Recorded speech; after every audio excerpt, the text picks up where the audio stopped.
The Pat McAfee Show. There'll be no rules for our guests, for us, for the things we could talk about. Yes, speaking his mind. I've never had a problem expressing my opinions or my thoughts or anything like that. While being relatable. I haven't had that manufactured fake-ass celebrity that a lot of people have whenever they go on those big networks. I've had a chance to really build my crew, build my following, build my audience. And ridiculous. What am I supposed to do? So I'm supposed to look at something that I can definitely afford and say, nah. Is that what I'm supposed to do? The Pat McAfee Show starts in 3, 2, 1. Good afternoon, beautiful people. It is Feel Good Friday, May 28th, 2021, and I am seeing that tan for the first time. Yeah. It's Feel Good Friday. Shout out to CBDMD live from the Fanduel Beach House down here in Tampa Bay, Florida. I got a spray tan this morning because Friday night Smackdown is tonight. And my fashion choice for this evening required me not to be a pale, red-faced, Caucasian stooge. So I got a spray tan, and it appears as if it is working. I'll be excited to watch this thing grow as the show goes on. 1-833-4-McAfee for your phone calls. We got a lot of incredible things to talk about today. And joining us in studio, obviously, we got the Bugle Boys. What's going on? Toxic Table. How's it going? Ty and Connor. Very well. I appreciate you guys traveling down here every week. I understand it's not easy. Foxy and Zito are there. The boys are back in Indianapolis. The Hammered Down Boys. Hockey Talk. Everybody, how you guys doing back there? Pretty good? Good. I think you look good, Pat. I wouldn't be too hard on yourself. Well, thank you. Diggs, thank you for that, dude. And I do know this comes one day after AJ Hawk was trying to get you fired as host of your show. And I don't know exactly if there's any potential narrative behind the compliment, but I want to let you know I'm going to take it because I think you're a man who has a good sense of culture and fashion and look. No narrative, just a feel-good Friday, Pat. Hey, you're right. Feel Good Friday. Hammer Down Boys will be live at 4 p.m. Eastern Standard Time. YouTube.com/Hammer Down. That's DAHN. I assume there's a lot of things to bet on this weekend. I have no idea truly about it. NHL season is over. But joining us in studio every Friday, absolutely legendary human, host of the Man to Man podcast and also Everything DB, played 9 years in the NFL at corner, safety, nickel, you name it. Ladies and gentlemen, Darius Butler. Yeah, But it's always nice to get down here to Florida, and it feels like a piece of us in Florida is getting a chance to share time with Darius Butler, both on the microphone, off the microphone. It's great seeing you, pal. Great seeing you guys too, man. I want to let you know that you and I have been on a story from the beginning, and that's Tim Tebow being signed to the Jaguars. Yeah. And the reason why we had been covering this so much is because it is Tim. They didn't pay. One's good. Get it out. I mean, one's enough. I mean, Jesus. They do a good They job do a putting that great all job. over the label. It is delicious. Know that I would be drinking a Celsius right now if I could, but there's no Celsius on the island we're on. No. Nope. We did go to Celsius.com/buy-locate, and there's nothing here. We would have to travel across a bridge or two to get there, but we will do that eventually. But the Tim Tebow thing. Business-wise, we said this is what the NFL is, by the way. The NFL is a business, okay? Yep. It absolutely is a business. Tim Tebow made Urban Meyer millions of dollars. So, a little payback. God wants to do this. He's from Jacksonville. He's a legend. Jacksonville. I assume he sold like 10,000 jerseys day one of going into the NFL there and joining the Jaguars in the city, that he was kind of king of there for a long time, and I would assume still is. This seemed like the right move to make. Now we're getting footage of Tim Tebow, Darius Butler. Your thoughts after seeing him run a couple routes, block some people from OTAs here? Seems like he's getting after it. Looks like he has been lifting more than Bibles, my friend. Yeah, he looks good. I haven't seen any footage. I've seen still pictures, but he looks in shape. I've heard Trevor talk about him, talking him up. You want to be around that guy, great locker room guy, like you said, from the business standpoint. He was top 5 last time I was here. I don't know where he is now. Well, I think he was number 1 actually the last time you were there. I'd assume he's still 1, 2, 3, 4, 5. Yeah. He was top 5. Yeah, top 5. Top 5. He is top 5. Yeah. The whole thing is him. And do we have any? Yeah, here it is. Look at him. All right, so let's go back to the beginning so we catch that thing. It's a little bit blurry. The camera is losing its mind. A little push off, a little stutter step. He caught 2 touchdowns. Get your little ass off me, Nate. Yeah, get out of here. He caught 2 touchdowns yesterday in practice and OTAs. He dropped 0 balls. I heard Ryan Clark this morning on First Take Are say, these real stats? "This camera's continue to get blurry." They're real. Yeah, 0 drops, 2 touchdowns? 0 drops, 2 touchdowns. Ryan Clark comes out and says, and Ryan Clark seems to be a little bit of a against the Tim Tebow getting signed to the Jaguars. And I have a lot of respect for Ryan Clark, obviously, but he was upset about the stat that he caught every ball because that's what he's supposed to do. He's a tight end. I just want to let you know. I don't think we knew he was a tight end yet, Ryan. He is a tight end, no. Oh, yeah. He's catching every ball out there. Yeah. He's making moves. He's scoring touchdowns. He's selling merch. This is a home run for the Jags. He's doing everything we thought he would do. He's checking off all the boxes.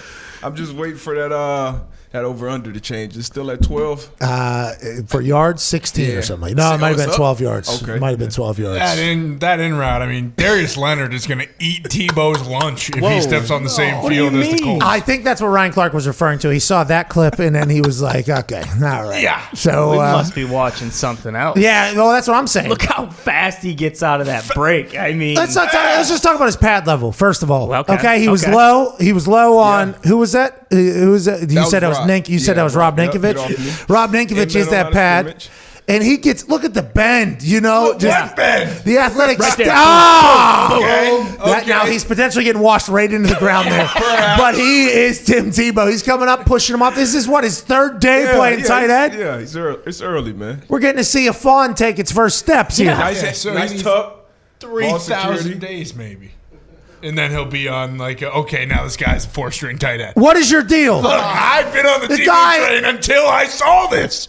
This is so bad. There's no way. It's day There's 4. no way he's going to catch It's a pass day in the NFL. 4. If it's not a 2-yard out route. The guy just learned how to put on gloves. Yeah. Okay, Yeah. he just learned to put on gloves, and he doesn't get to use what are the ones that are like the cutters? The cutters. He, yeah. he has to use Nike because he's a Nike guy. Imagine if he got to use cutters. Just wait until you see he's going to Yeah. start. Well, if he used cutters, then his hands would probably get ripped off from his body because they stuck to his gloves so well. Or you're thinking, There's no way Tebow is going to be running down the seam catching touchdown passes. I was 2. hoping for it. Caught 2 touchdowns. I was hoping for it. Yeah, on air. And we don't know if it's on air. The No. Jags They- go out there. we don't know. Hey, and play Tebow, a we don't know if team it's don't on know air. that. Don't you even buy into that. Without defense. If they go out there and play a team with 11 guys who are air, then hey, maybe Tebow's got a shot. Okay, so we covered Tebow. All right, that's a good start here. First 9 minutes, we got Tebow done. We got the clip done for Tebow. That's great news. We'll probably have to talk about this a lot more because it does feel as if, especially going into this Memorial Day weekend. Hey, long weekend for everybody, including us.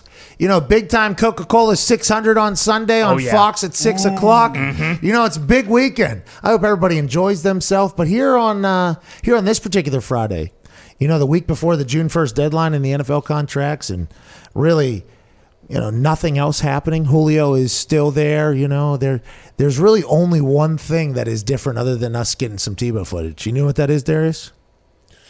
Miles Teller got punched right in the fucking mouth, allegedly. Yeah. There are reports now that Miles Teller, Kelly Teller, Allegedly. Shailene Woodley, Aaron Rodgers have been enjoying Hawaii to the 15th degree. oh yeah.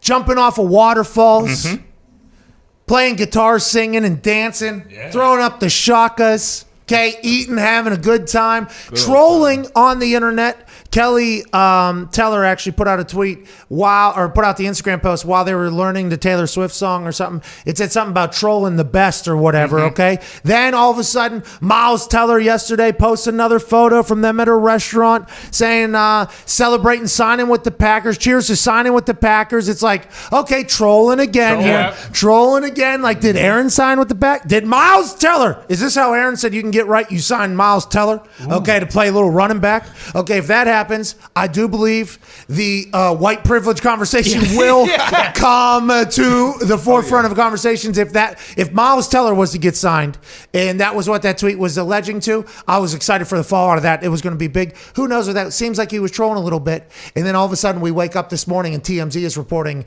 that Miles Teller allegedly got punched right in the mouth at a restaurant in the bathroom. We can't guarantee careful going to those that it is this. Yeah, by the way, We'll get to all of that. We cannot guarantee that the picture he posted from the restaurant is the restaurant, but I have a theory on how this potentially all came about. Miles Teller, Kelly Teller, post a picture probably taken by Aaron Rodgers at a restaurant, or Shailene Woodley, maybe it's the server, maybe they're having their own time, who knows, sitting out front of a restaurant, right along the rail, seems to be wide open. He posts that, thinking he's going to troll Packers fans or NFL fans. He then finds out quickly that that wasn't the only people that saw that. A wedding planner from Hawaii, Maui, is alleging that Miles Teller has owed him $60,000 since 2019. This is all the alleged story.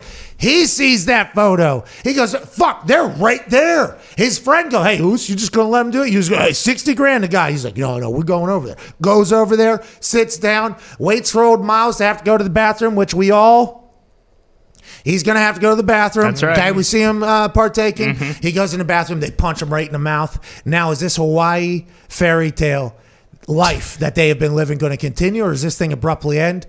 Darius Butler, your first quick thoughts on Miles Teller getting punched right in the suckhole in Hawaii, in Maui, in a restaurant, hours or maybe even moments after posting him flexing, signing with the Packers? This is a wild time to be Miles Teller. Pay your damn debts. 60 grand. 60 grand's a lot of money, by the way. A lot of bread. Hey, punch in the head is something that could happen for 60 grand. There's other stuff that could happen with a 60 grand debt. I wonder if Miles saw the guy and was like, oh, I owe you 60 grand. Or did he not even know and just pow right in the mouth? Oh, no, what are we doing? I thought I was jumping off waterfalls with Aaron Rodgers and Shailene Woodley and my wife here.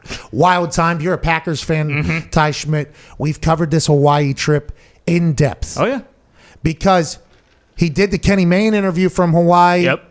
We saw how happy he was in that interview, how happy he was in life, how much he was enjoying Hawaii. We had heard rumors, and LaFleur had to do press conferences. We had heard rumors that they had tried to reach out, try to figure something out. Now that Miles Teller, who's been having the time of his life waiting for Top Gun 2 to come back out, he's been punching him out. Your thoughts, Ty Schmidt, on this whole thing? Well, like you said, things are getting a little unsafe down there. So I'd hate it if, but I really don't see any other way that Raj might have to book a ticket home, head back to Green Bay, and suit up at OTAs. Oh, you're saying, hey, listen. Well, we don't know who else does Miles Teller owe? Bingo.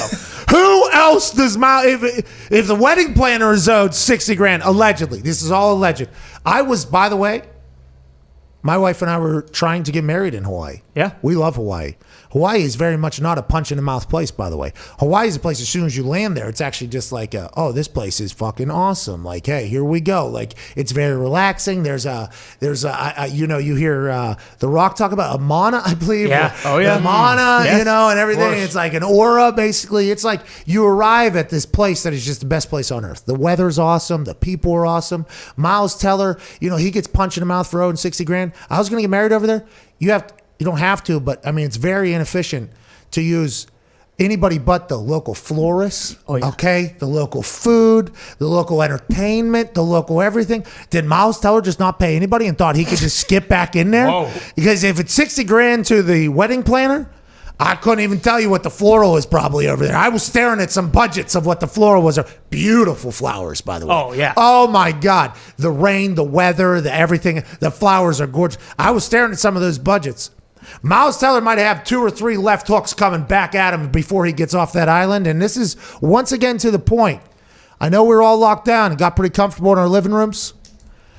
There's people out there that will still punch you right in the fucking mouth. Mm-hmm. Yeah. And Miles Teller, I hope that's the last one. But, boy, you're right. Aaron needs to get out of there. He does. What's he doing? Well, and like you said, I mean, $60K to the guy who's doing your suit.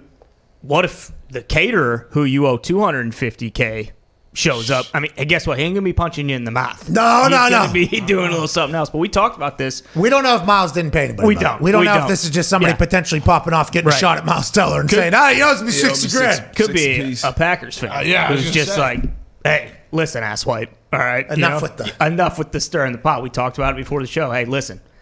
Personal experience as a Big Ten angler, when you are trolling out there, sometimes you're going to catch something you're not expecting or you don't want to find. In this case, a big right hand from a pissed off Oos. A fist fish was found on the other end of the line while trolling for Miles Teller. We'll keep you updated on that entire thing. Darius Butler, Aaron Rodgers a Green Bay Packer this year or not? It's looking more and more like he will be a Packer this year. He's going to take the first snap. You think so? Is it because of this punch in the face and you think this whole Hawaii fairy tale is going to end, or do you think they're going to get kicked off the island? Like, I think Aaron's probably in very good standing with the island. Yeah. There's no way because Aaron, I assume everybody on the island is like, this is not Aaron Rodgers' fault. Okay, he's been playing our guitars, he's been singing, he's been jumping, he loves this place, he's the best. They're probably not kicking him out, but I do wonder if, now, there was a time in college where I took a particular batch of mushrooms. Okay. Ooh, here we go. All right. And, when Bill Stewart became the head coach for the West Virginia Mountaineers my senior year after Rich Rod went to Michigan or whatever, because Bill Stewart was so close with all the players, he knew, like how we got around some of the potential tests. Okay. Sure. So he enforced them differently. And I think he wanted to get a lot of people out of there that he wouldn't have had on scholarship and wanted to do this whole thing. But we could no longer sleep with the Visine bottle in between our legs with somebody else's piss, go in and take the thing, and then just kind of get on and smoke all the dope we want to smoke. Okay. Right. That we can no longer do that anymore. He shut that whole thing down. So obviously, being creative, we immediately went into, okay, mushrooms. You going to spinal tap? Hey, Bill, you going to spinal tap us? No? Okay, so we'll start trying out mushrooms a little bit. Not recommended for everybody, but I'm just saying, that became potentially thing that we decided to try a few times. What the first? So with the shrooms, you don't piss dirty? No, you have to spinal tap actually. The issue though with the mushrooms is it can go one of two ways. Okay, it's going to make you 10x whatever you're feeling inside. So you have to have a brain whenever you're going in there. If you are potentially in a point of your life where you are not confident or having second guesses about yourself or maybe uncomfortable with people, you should not do hallucinogens. You should not do mushrooms because guess what? When you're in there, it's going to go 10x and you're going to be like, oh my God. And it's like, you have to remember you're going to come down. Like, hey, you're going to come down. At some point, you're going to come down. But with that being said, I think from looking at their vacation trip over there with how much fun they've had, I was on this one mushroom trip in college. I was having the time of my life walking around Morgantown, walking in and out of parties. Everybody, it was the best day of, maybe the best night I've ever had in my life. Me and my roommate, I don't want to out him, but it was Reed. Okay. Oh. we were walking around. All right.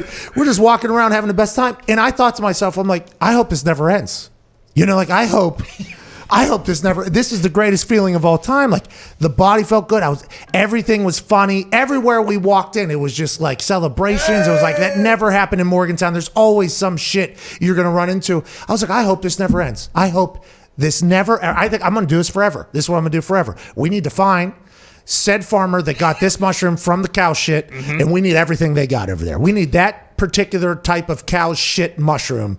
I'm going to do this every single day. And Reed's like, I can't do that everywhere. I'm going to do this every day. This is my new me, by the way. This is the new me. This is what's going to happen. And then I woke up the next morning, and obviously your dopamine's much different because you enjoyed it all the night before. So you're in a whole new, it's like, oh my God. I wondered if that was potentially going to happen with this Hawaii trip because I assume there's a couple of conversations over there with people who have enough money to do so where they're like, why don't we just do this forever? Like, hey, why don't we just jump off these waterfalls, sing, dance, have a great time? Why don't we just do this forever? We got the money to do it. And then all of a sudden somebody gets punched in the fucking mouth and it's like, fairy tale's over. Here we go. Just woke up the next morning. There it is. Yeah, everybody has a plan, until they get punched in the face. But it looked like they had a great time. I don't want this to discount how great of a trip that probably was, Darius, just because old Miles Teller had to eat a right from Oos there at the end of the whole thing. Looked like a vibe over there, man. Living their best life. I hope this didn't ruin it, man. Pay your debts. Pay your debts? Pay your damn debts. Pay your debts. By the way, Clyde Christensen, you still owe me $20. Ooh, come on, Clyde. Quarterback coach for the Super Bowl champion Tampa Bay Buccaneers. I'm in your city right now. You owe me $20. I made a putt in your office. We weren't betting for money at the time. It was just M&Ms, but we had a nice understanding that it was actually cash. And there's interest. You owe me $22.50. Supposed to call Uncle Jesse on the spot. Hey, I got a call from him, by the way, yesterday. It was awesome. Yeah? Uncle Jesse was the banker in the facility. What a gig. In-house bangers. The shit he's probably seen and the requests he's had. Well, hey, I'm down 10 grand in the locker room. Can you please? Can you please come down? And by the way, Uncle Jesse, I got you. Here we go. Come on down. And I believe Irsay also. That's the bank that Irsay uses on. Yeah. So Jesse has range. Jesse is dealing with a lot of things, I'd assume. But he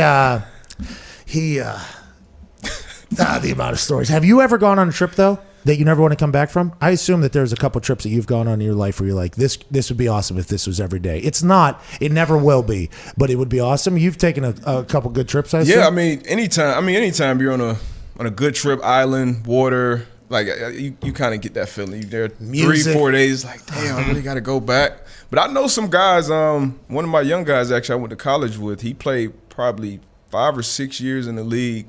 And then he just took his kid and his girl out to Costa Rica and just never came back. So some people do it. Hey, there are those people you meet at those resorts where they're like, I've worked here for like 17 years or whatever. Oh, yeah, came down on a visit, just never went back or whatever. It's like, good for you, man. I don't know how you do it. We've all had that thought. Definitely. We have all had that thought on a vacation, and then you come back to the real world, and it's like, okay, here we go. I want to get back. Let's figure out how we get back there. I thought this was one potentially. You know, AJ said there was no way Aaron retires. Right. No way ever retires. He said that, by the way. He said, no, I'm not done or whatever. I'm going to do my thing. I can do both Jeopardy and that whole thing. I feel like I've been on a couple trips, both hallucinogen and vacation-wise, where I've been like, I want to do this forever. And I think Aaron has the capability to do things forever, does he? I wouldn't say no way. I'll give it a 20% chance. That what? He retires. Oh, so at least 20, 25. Oh, it's he's going made up. a bunch of money. And you're out there singing. I mean, and having smart as hell, can do whatever he really wants to do. Jeopardy, they're saying 10. I didn't say this. Somebody said 10 to 20 million a year to host Jeopardy. And you live in L.A. He's got that house in the boom. To get to the postseason with Jeopardy as well. You know. I didn't think there was any. I thought there was 0% chance, and AJ was largely because that I was just like, all right, there's no way he's going to retire. But as we've kind of dragged on here and started the summer, and he's been down in Hawaii, I have been like, shit, he actually might just say fuck it and be done. I don't think he'll retire. Now, I don't think. Remember so either, when he and I were talking. He before any of this stuff came out. It was when the Jeopardy was promoting Jeopardy. I think it was during his Jeopardy media run before it happened. He said, a lot of people said you made a dumb decision. And by the way, Aaron did follow along through that entire thing, and I had heard about him. I heard from him through that whole thing, like, hey, good luck almost, And he saw a lot of people bash me. He's like, it's worked out pretty good for you, right? I'm like, yeah. And then the conversation just kind of went away. And then at night I was laying down and I was like, was he alluding to something? Is he? Like at night I thought that, and then the next morning I think that's when AJ was like, "There's no way." And I think he went on to Shailene's like Instagram, and it was like he's able to do both or whatever. But I mean nowadays, dude. I mean, if he does it, there's so much money out there. You got to do it here. What's that on this? Yeah, just follow up Vinny. Oh, Vinatieri. There's no way that'll happen. Vinatieri, by the way, I assume there's some people that are pissed off with how that whole thing went down. Oh yeah. I assume. And by the way, there was people at the Colts. I got texts from people at the Colts, people at the Colts, and they're like, hey, is this real? And I was like, what are you talking about? They're like, we want to put out like quotes and stuff because we feel like, but is this Vinny just like, is this Vinny fucking with people? Or like, how Vinny works? Like, is this Vinny just doing whatever? I'm like, oh, I have no idea. I was like, why don't you ask him? They're like, we have. He's not answered. I'm like, oh. I was like, so Vinny was starting to pot over at the Colts or whatever. And I was like, yeah, that's on you to figure it out, But the fact that Vinny is potentially fucking with the Colts, like, yeah, maybe. I don't know. You tell me. Hey, you tell me, pal. That's so funny to me. Even better if he comes back after doing that. It's hysterical. Everybody wanted me to retire. I said I retired. They're like, yeah, that's right. About time. They were celebrating me. I'm fucking back. That'd be such a Vinny move. That'd be such a Vinny move. No, I think Vinny was just messing with the one particular person that we were referring to, and that's Conti. Yeah, the Conti. I gotcha. Yeah, Conti. Yeah, I think he was just Conti's the best. Hey, he's everybody's guy. Conti, yeah. The PR people at teams, and this is such a niche group of people that have no idea these people exist. But these people have to deal with, like, they used to back in the day just have to deal with the media and a couple players and a couple coaches, right? That's how it all used to be back in the day. This person's doing a press conference. These are the media people that are allowed to talk. They'll tell the story. If we need something broke, this people will do it. Now with social media just kind of becoming what it is, and every player basically being his own entity, and it being this whole thing. This Conti guy was right there at I think his dad was even in the game for a long time, so he knows the NFL. He's been around, but he was like a junior deputy assistant in this whole thing, and then he moved up, and then he was the one that had to come. He was the one that had to talk to me every time there was an issue, and then it was always just like, hey man, listen. That's what he would always say. I know, but this is what I'm being. Listen, this is what has to happen. No, tell them to go fuck themselves. I'm not going to do that, Pat. I can't do that. It's like, well, Conti, you're the arbitrator. That's your job. Right? I'm sending right back there. And it's like he had to do that with like almost every situation, everywhere at all times. And now he's, I think, the head guy. He deserves. We saw him climb all the way up the ladder. He's the best, dude. He's not an easy job at all. Trying to keep these billion-dollar operations, PR wise, because there's a lot of shit that happens. Oh yeah, cleaning up dice games in the locker room. Right, guys, can you please fucking not do that now? Come on, guys.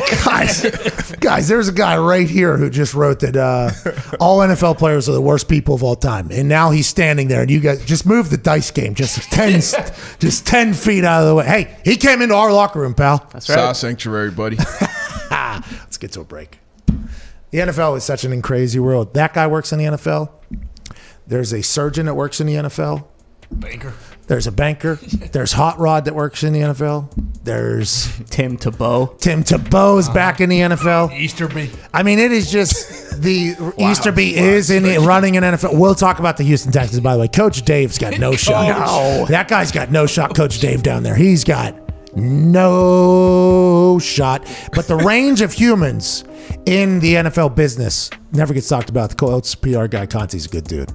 Now, he'll fuck us over sometime. Every once in a while. Because now we're in the media world, and he does have to deal with us every once in a while. Mm-hmm. And I'll remember it. I won't forget it. But I remember where he came from. He's a good guy. As are you. 1-833-4-McAfee. Can't wait to chat with you. We'll take some phone calls on the other side. Want to hear what you're talking about, huh? How about Jake in Pennsylvania, Hunter in Texas, Steve in Connecticut, Daniel in Pittsburgh, and Brady. A lot of Pittsburgh calls today. Okay. Probably want to talk about the Pirates. They stink. Okay, we're back. You were fired up with the calls yesterday. Was that yesterday? Yeah, these motherfuckers. Like, hey, listen. I am actually instituting a new rule. We're dumping them every hour.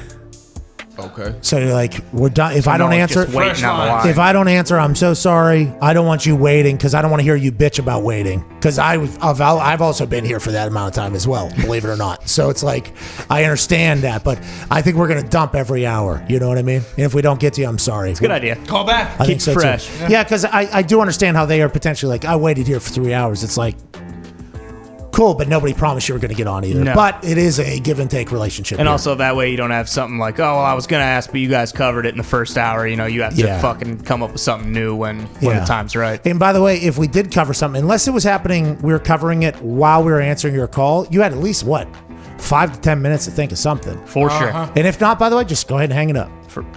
Come harm, on back no in foul. tomorrow. Next one up. Can't wait to chat with you. Callers are very important. And I think I can do my part of not making their life miserable too by dumping it every single hour. That's what we'll do. Take some phone calls on the other side, talk about this life, and maybe get to with the hammer Dahn boys about some bets and locks. And boy, the tan is settling. This is the Pat McAfee Show. Feel Good Friday. Shout out CBDMD, May 28, 2021.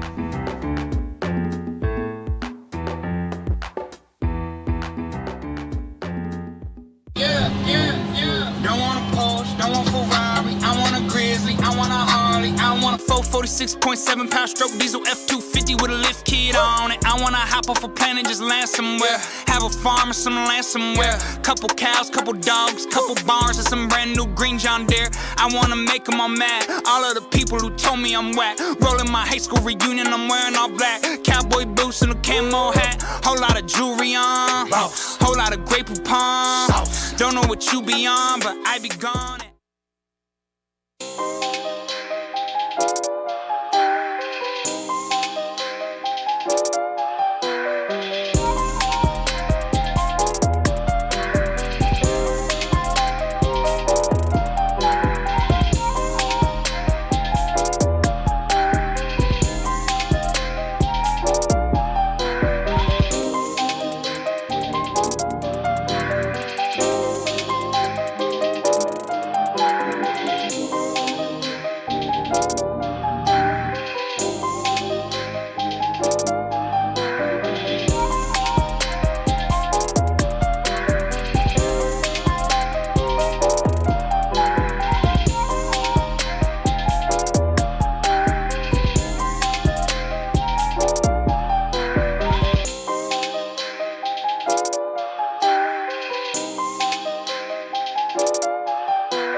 most beer you did in one night, you think, of one of those shows?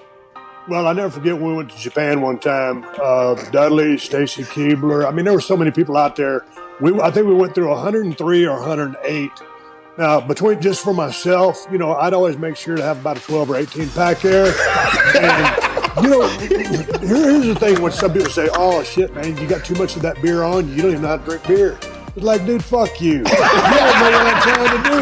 I'm trying to entertain 20,000 people in an arena. If I just go out there and sip it real properly, how fucking exciting is that? So when you're out there on an empty belly and you're shotgunning beers and all that shit's going in, the half that was going in was for me. The half that was going on was for them. Nice. But I'm telling you, Pat, when you shotgun a bunch of beers like that and you're drinking about half of each beer, you got a pretty damn good buzz when you come out. And that's a sacrifice I was willing to make every single night.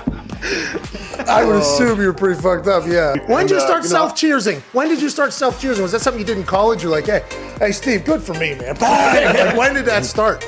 No, you know what? I got to give credit to Sandman for starting that, but he was bashing him off his head, and I don't remember, and it wasn't because Sandman was doing it, so I don't want to say I copied him, but he was the first.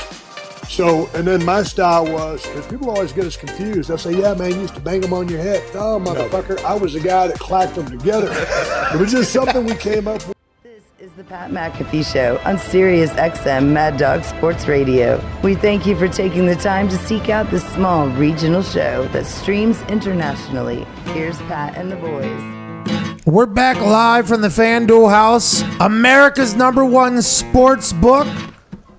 FanDuel is at it again. Right now, FanDuel is letting you place your first bet risk-free up to $1,000. Just place your first bet on anything, and FanDuel will refund you up to $1,000 back in site credit if you don't win. Go to FanDuel.com/McAfee to get started. Use this link so they know that we sent you. That is FanDuel.com/McAfee, FanDuel.com/MCAFEE. If you haven't bet on FanDuel yet, and you've bet elsewhere, okay, it's understandable. Come on over to FanDuel. Yep. You'll realize that it's the most convenient. It's the most easy to use. They have the best odds, the most things to bet on, more ways to win. And also, you get up to a free $1,000 bet. Now, you're not going to be able to cash out, but you know what you've done. You know what you're doing thus far. Get in there. If not, if you've never gambled before, welcome to FanDuel Sportsbook. Listen to the Hammer Dahn boys today at 4 o'clock. They'll probably give you some locks. $1,000 free bet. Now, if you lose, you'll get that back in site credit. You will have to bet that at some point to cash out. There's a lot of rules. You got to be 18 plus in states where it's valid. But shout out to FanDuel. We appreciate that. Thank you, FanDuel. Diana Rossini's reporting that Julio wanted out of the Falcons. I'm out of there. When he heard the Falcons were fielding calls for him, the Rams odds have jumped to plus 500 to get to Julio. Matt Carrolley has tweeted, this is interesting. Julio Jones to the Rams was a distant long shot a day or two ago. They're now the second favorite at plus 500. That is from Aaron Oster, the A. Oster. Matt Carrolley said something. I didn't get to see it because I was looking down at the time. But the fact that the Rams are involved now. After we talked to Schrags about it yesterday, right? We said, are the Rams involved? He said, if the Rams like somebody, they'll go make it happen. They'll make it happen. They'll make it happen. Then I think the questions with LaFleur and McVay and Schrags and Bob Saleh came out. Now all of a sudden there's odds there. Somebody's going to get Julio, and somebody's going to get real quick, real quick. Darius Butler, corner, safety, nickel in the NFL for a long time. Man who watches a lot of film. 32 years old, Julio Jones. I'm giving up a first rounder tomorrow for him because I know he's going to be Julio Jones next year. I don't have a chance of, a failing draft pick, which happens on a regular basis.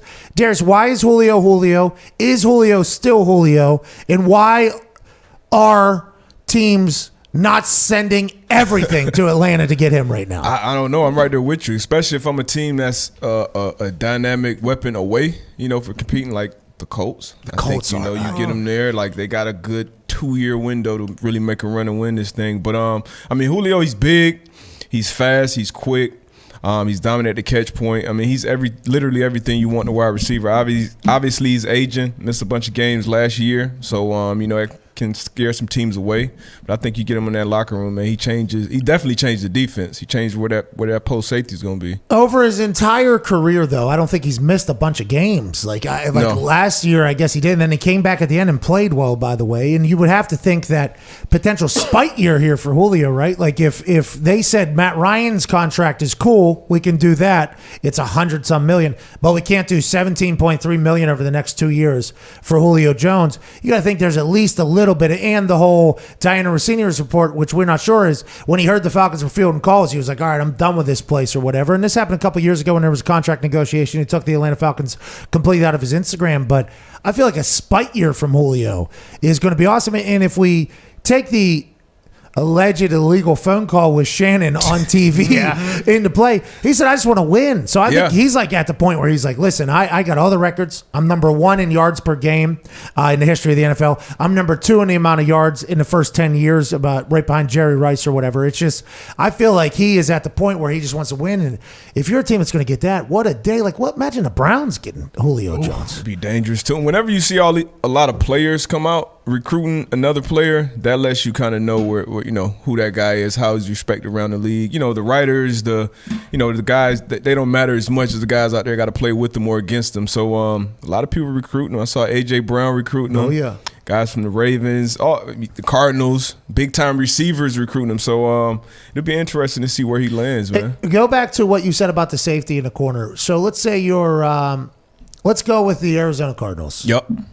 They have A.J. Green, Nuke, potentially Larry, who knows? And if they had Julio there, what does that mean? Three people get singled? Is that what that means? Like 4 people get singled? Is that everybody gets a single coverage? Is that what that means? They got Christian Kirk too, who came along last year. And you got a quarterback and throw it down the field. So it's like you have to, as a deep field safety, you have to pick, okay, do I lean and help the guy that's guarding Julio, or do I lean the other guy the other way and help the guy that's guarding D-Hop? So it's tough, especially with Pat P out of there. Obviously, he's close to the end of his career than he is to the beginning. But it's going to be tough, man. More split safety defenses, so 2 safeties back. Is that easier for Kyler to read or what? It's not that it's easier for him to read, but you basically have to give more resources to stop the pass game. So which is going to obviously deplete from the resources when it comes to stopping the run game. So you got a quarterback that can run, you got backs that can move it. So it's just, you got to find that balance. So they did. It's going to be interesting, man. It's going to be a tough offense to stop. Damn near impossible if they get Julio over there. I agree. And by the way, you have to have a damn near impossible offense to stop to win the Super Bowl in 2021, 2020, 2022. That's how it's going to have to be. I mean, if you just look at who's successful, that's what you're going to have to. You're going to have weapons. You're going to have things that attack defenses, both, not talking about just physically, but scheme. Like schematically, we're going to attack your defense. We're going to do this. You're going to have to do this. We're going to have this. Like, it's just, that's the levels to this shit that I think the high school football players, college football players, I don't fully understand, but I know it's happening at least. People don't, when you add depth at the weapon position, and I think we all players probably wished for this for a long time. Like, oh, let's just get all the good players on one team. But when you do that, if an injury happens, you're not fucked completely. If a defense that is very good stuff comes into town, it's like, okay, at least one part of their defense, though, is going to have to be on an island, and that person's going to have to make a play. Even if the entire thing, it's just, the more weapons you have, the better. At the end of the day, you want to get guys who change the math. In any phase of the game. That could be special teams. So, like, Matt Slater, for instance, he changed the math for a special team. Like, we got to commit 2 guys to stop that guy. DeAndre Hopkins, Julio Jones. You have to T.Y. Hilton for a long time. Like, we got to have another guy to J.J. Watt when he was in his prime. We got to have 2 guys, Aaron Donald. So those guys change the math. When you put 2 guys on one, now other people have better matchups. So the more guys that you get on your roster that change, the Chiefs. Travis Kelce, Tyreek Hill. You can't leave Kelce one-on-one with linebackers or safety.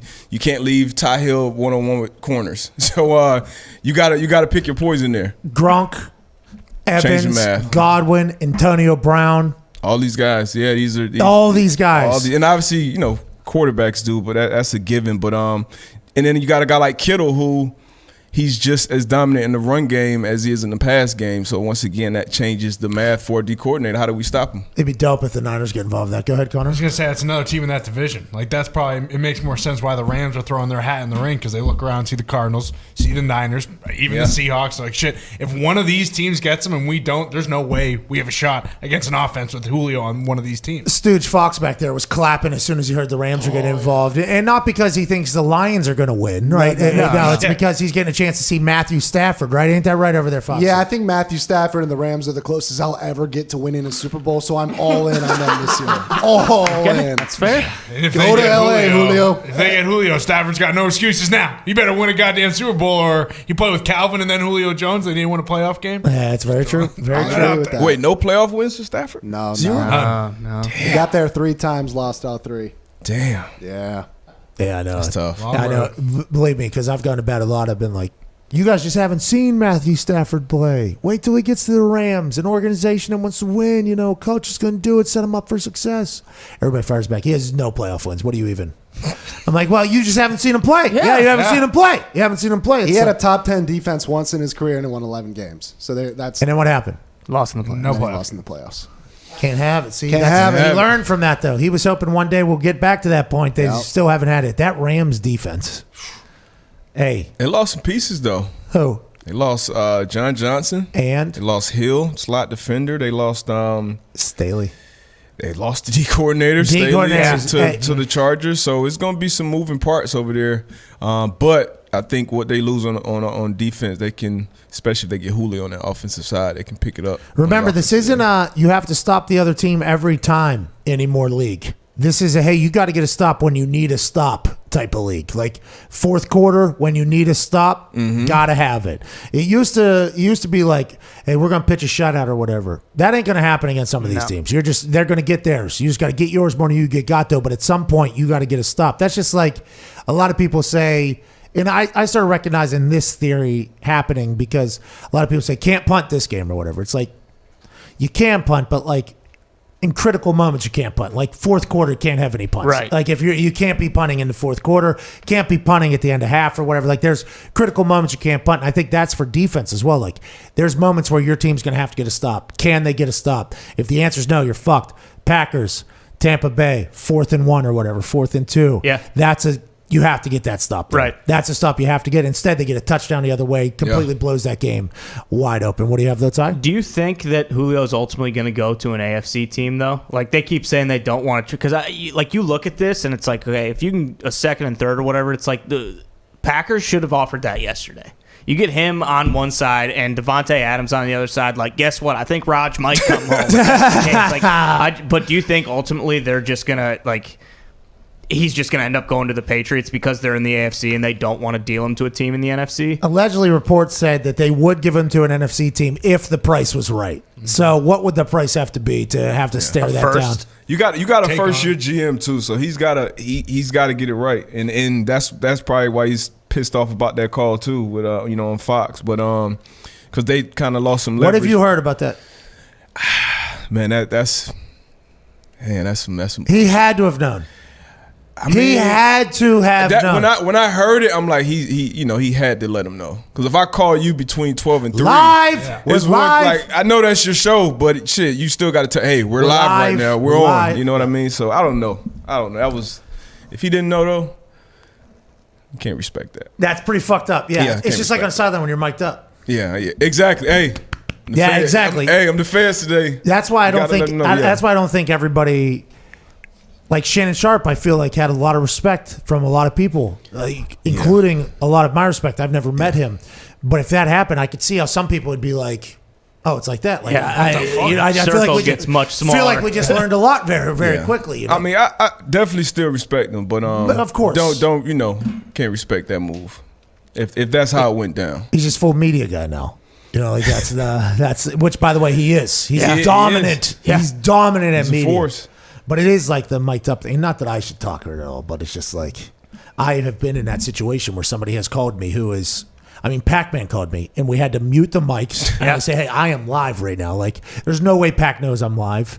There's a lot of people that are like, Julio knew that Shannon was live. It's like, Okay, Yeah, I no. understand that you do, and I like to think that everybody knows that we're live too. And guess what?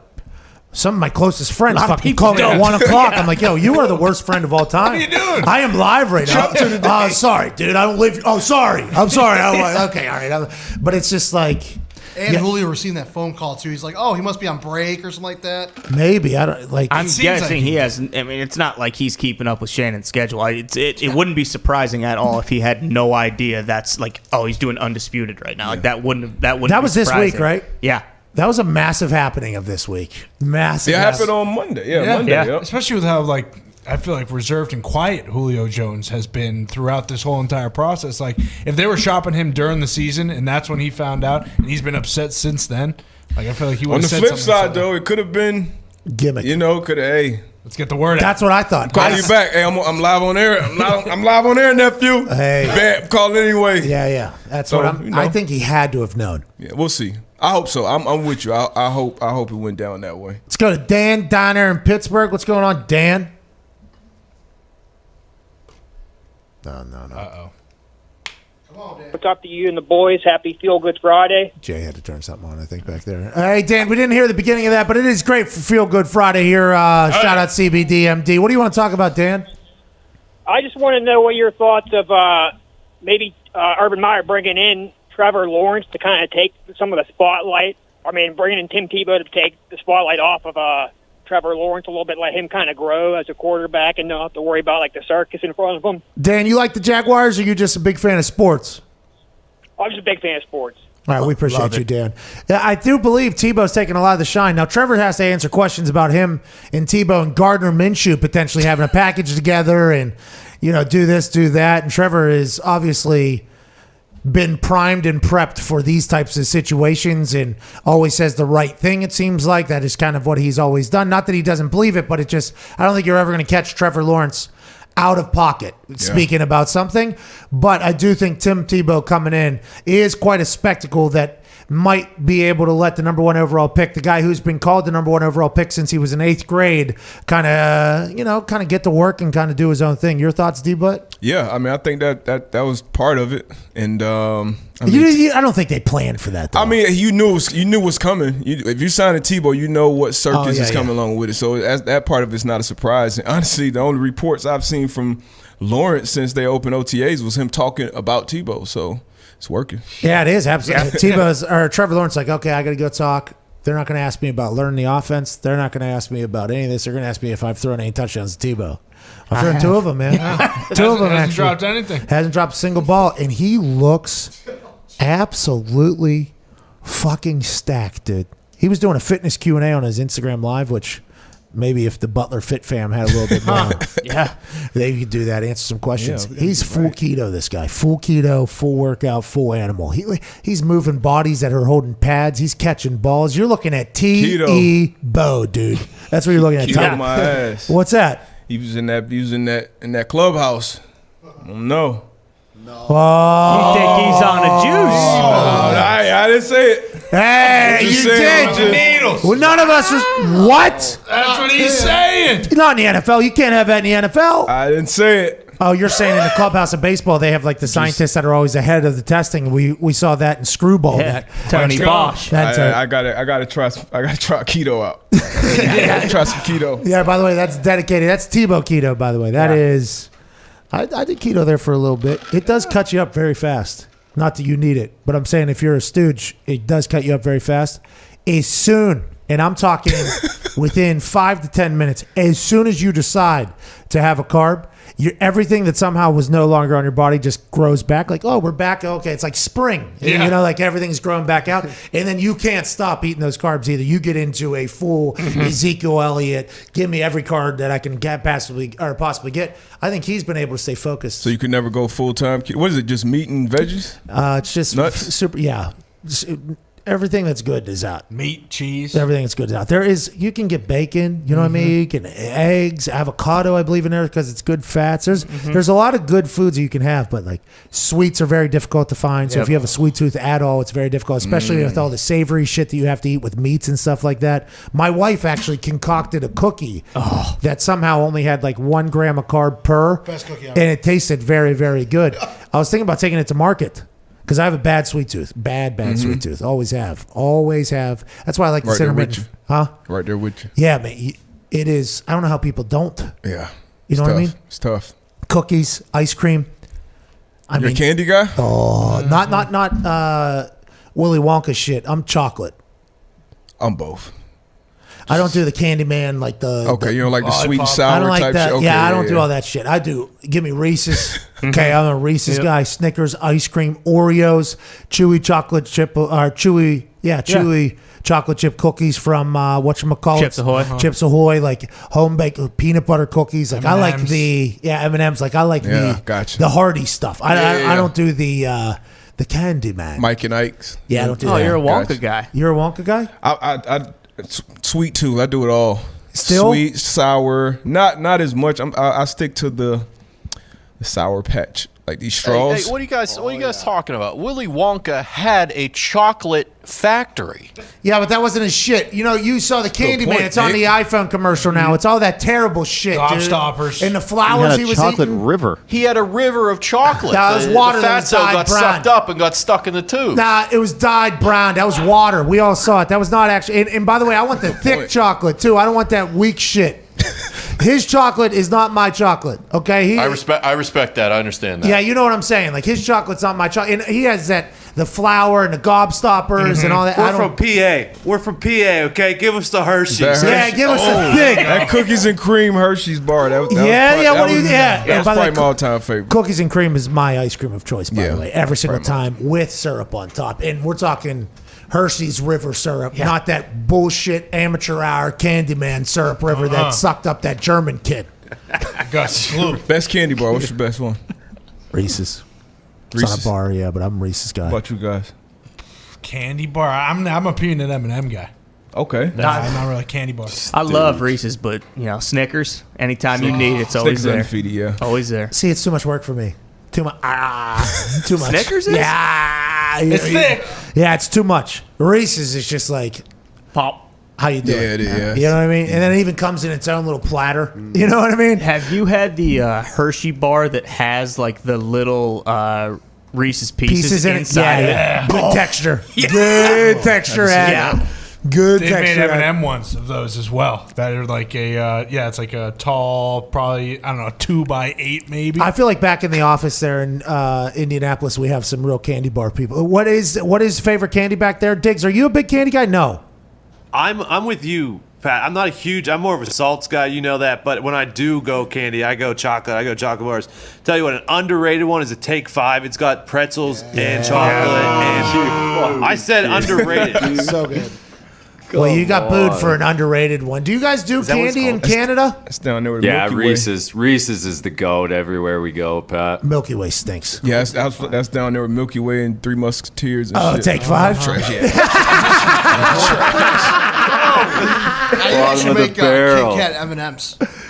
Kit Kat's also good, by the way. They used to be on the planes, remember? Yeah. Kit Kat used to be on the plane. I loved the big fucking king size.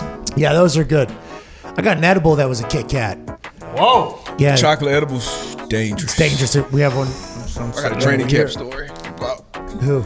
I got a training camp story about edibles. Was it you or somebody else? Oh, it was me. Can't have it. Here we go. Can't have it. You can't be that guy, but somebody else has got to be that guy. Let's get to a break here. Second hour is on the other side. The tan is I'm starting to. I might have got that motherfucker from you. Probably. Hour 2 is on the other side. AJ Hawk will be joining us. That you definitely did. I would assume you definitely did, yeah. Oh, man. We didn't have anybody on planes freak out, though, and I felt pretty good about that because normally I was, there are stories around the league of people on planes. That was my first edible experience. Yeah, on yeah. a plane. All right, let's get we'll see you in 6 minutes. Go take a shit or Calling a piss. the teammate out, too. No, I can't have it. All right, Patriots, this is the Pat call the McAfee Show. ass out. Seal it.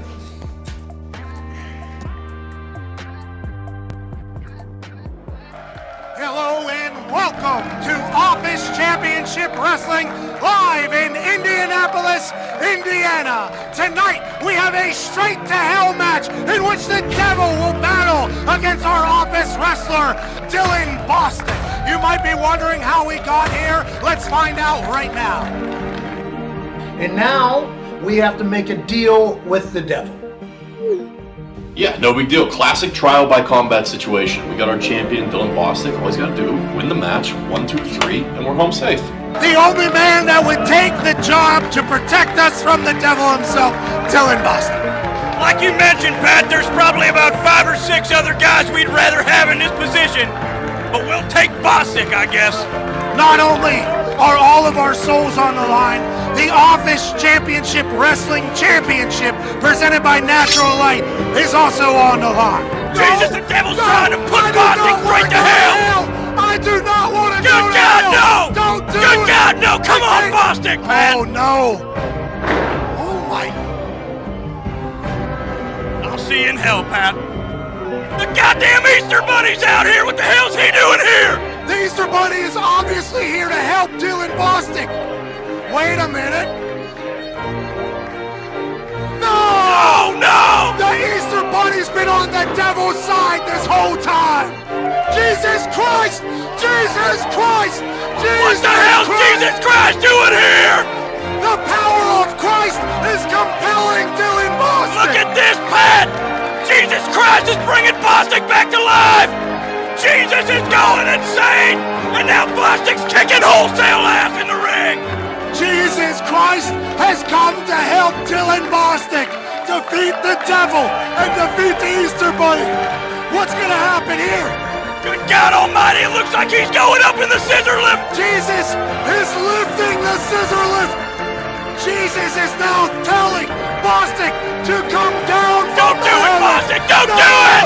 Oh my God! Bostic's dead! He's dead! You can't tell from home, but that scissor lift is about 8 stories up, Pat! 80 feet in the air! Oh wait! He's tuning up the bed! The devil! Super kick! Into the casket! The devil goes down! The devil goes down! He shuts the casket! Straight back to hell! The devil goes straight back to hell where he belongs! With the assist from Jesus Christ of Nazareth! Dylan Bostic saves the PMI Office's souls and wins the OCW Championship right here on our first OCW Straight to Hell. You have got to experience so many things, both as a businessman off the field and on the field. Is there a moment when I ask this question and pops your mind, like, what's the craziest shit you've ever seen in your entire life? Because there was a time there where it felt like you were just getting dropped into insane situations and the world was like watching you do things. Man vs. Wild, you and that Bear Grylls guy, fucking electric. That was maybe the most electric shit I've ever seen. Is there anything that you think of whenever you think, like, what's the most ridiculous thing you've been a part of? Probably some of the most ridiculous shit I ever been a part of was, you know, I had got the restaurant which I'm in right now, and you know, when we first got it, I would come in here and I would, you know, clean up and go outside in the front, sweep up, you know, make sure everything looked nice and shit. And one morning I got up here and I noticed, you know, like, damn, this is a funky ass smell. And I looked, you know what I mean, to the side of my front door, and it's a big ass pile of shit. And I'm talking about human shit. Yeah, and it's right on the side of the door. So I was like, somebody done came and popped the shit right in front of the door. Like, oh, this shit is crazy. Like, I can't be in here serving food. Motherfucker come walk in and they smelling straight ass cheeks when they come in there. Like, I don't think that's the restaurant I need to eat in. So, man, I get the water hose and I'm hosing it down. And, you know, I see, you know, we got a couple, you know, dolphins that usually walk back up in front. Hey, man, did you do this? Like, oh, no. So, you know, one of them owned up to it. I said, man, check it out. So you don't do this no more. Look, you come by here, we get you a, you know what I mean, we get you a broom and, you know, you help us, we help you. You feel me? And, you know, we put together a little, I put a proposition together for him, and I ain't cleaning up shit no more. It's a win-win. It's a win for everybody on that one. Hey, one of your former teammates. Yeah, hey, everybody wins. You're helping the people, man. That's awesome. That's why people love you. But hey, one of them owned up to it. Just a line of questioning. The line of questioning. His name was Willie. Willie owned up to. Matter of fact, he just left out. sweeping up. He like, hey, what's up? Oh, boy, I've been looking for you. You feel me? And we bust down together up in the front of the restaurant to get it all cleaned up and everything. Hey, you're helping people. Hey, Willie went from shitting outside to working inside. Let's go. Yeah. All right. Let's go, Willie. Let's go. Give it up for my boy Willie, man.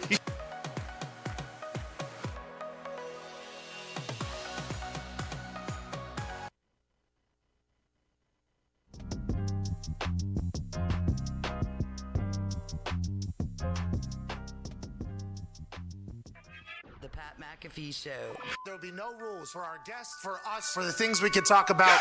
Speaking his mind. I've never had a problem expressing my opinions or my thoughts or anything like that. While being relatable. I haven't had that manufactured fake-ass celebrity that a lot of people have whenever they go on those big networks. I've had a chance to really build my crew, build my following, build my audience. And ridiculous. What am I supposed to do? So I'm supposed to look at something that I can definitely afford and say, nah. Is that what I'm supposed to do? The Pat McAfee Show starts in 3, 2, 1. Welcome back to that show, hour 2 here on this beautiful Feel Good Friday, May 28th, 2021, live from the FanDuel Beach House in Tampa Bay. We'll begin immediately following this beach off in Twine. Here it is. There we go. Joining us in studio down here in Tampa Bay, 9-year NFL vet, host of Man to Man Pod and Everything DB, ladies and gentlemen, Darius Butler. The Toxic Table's here as well. The Hammer Down Boys Hockey Talk back in Indianapolis. Hope everything's fantastic back there. But joining us now for the first time today on this Feel Good Friday, shout out to CBDMD from Columbus, Ohio. Well, actually, he's from Centerville, Ohio. Now he's over in the Columbus area. He is an Ohio State legend. It says that on his license plate. Ladies and gentlemen, Super Bowl champion, AJ Hawk. AJ, what's going on, pal? Is that Roback?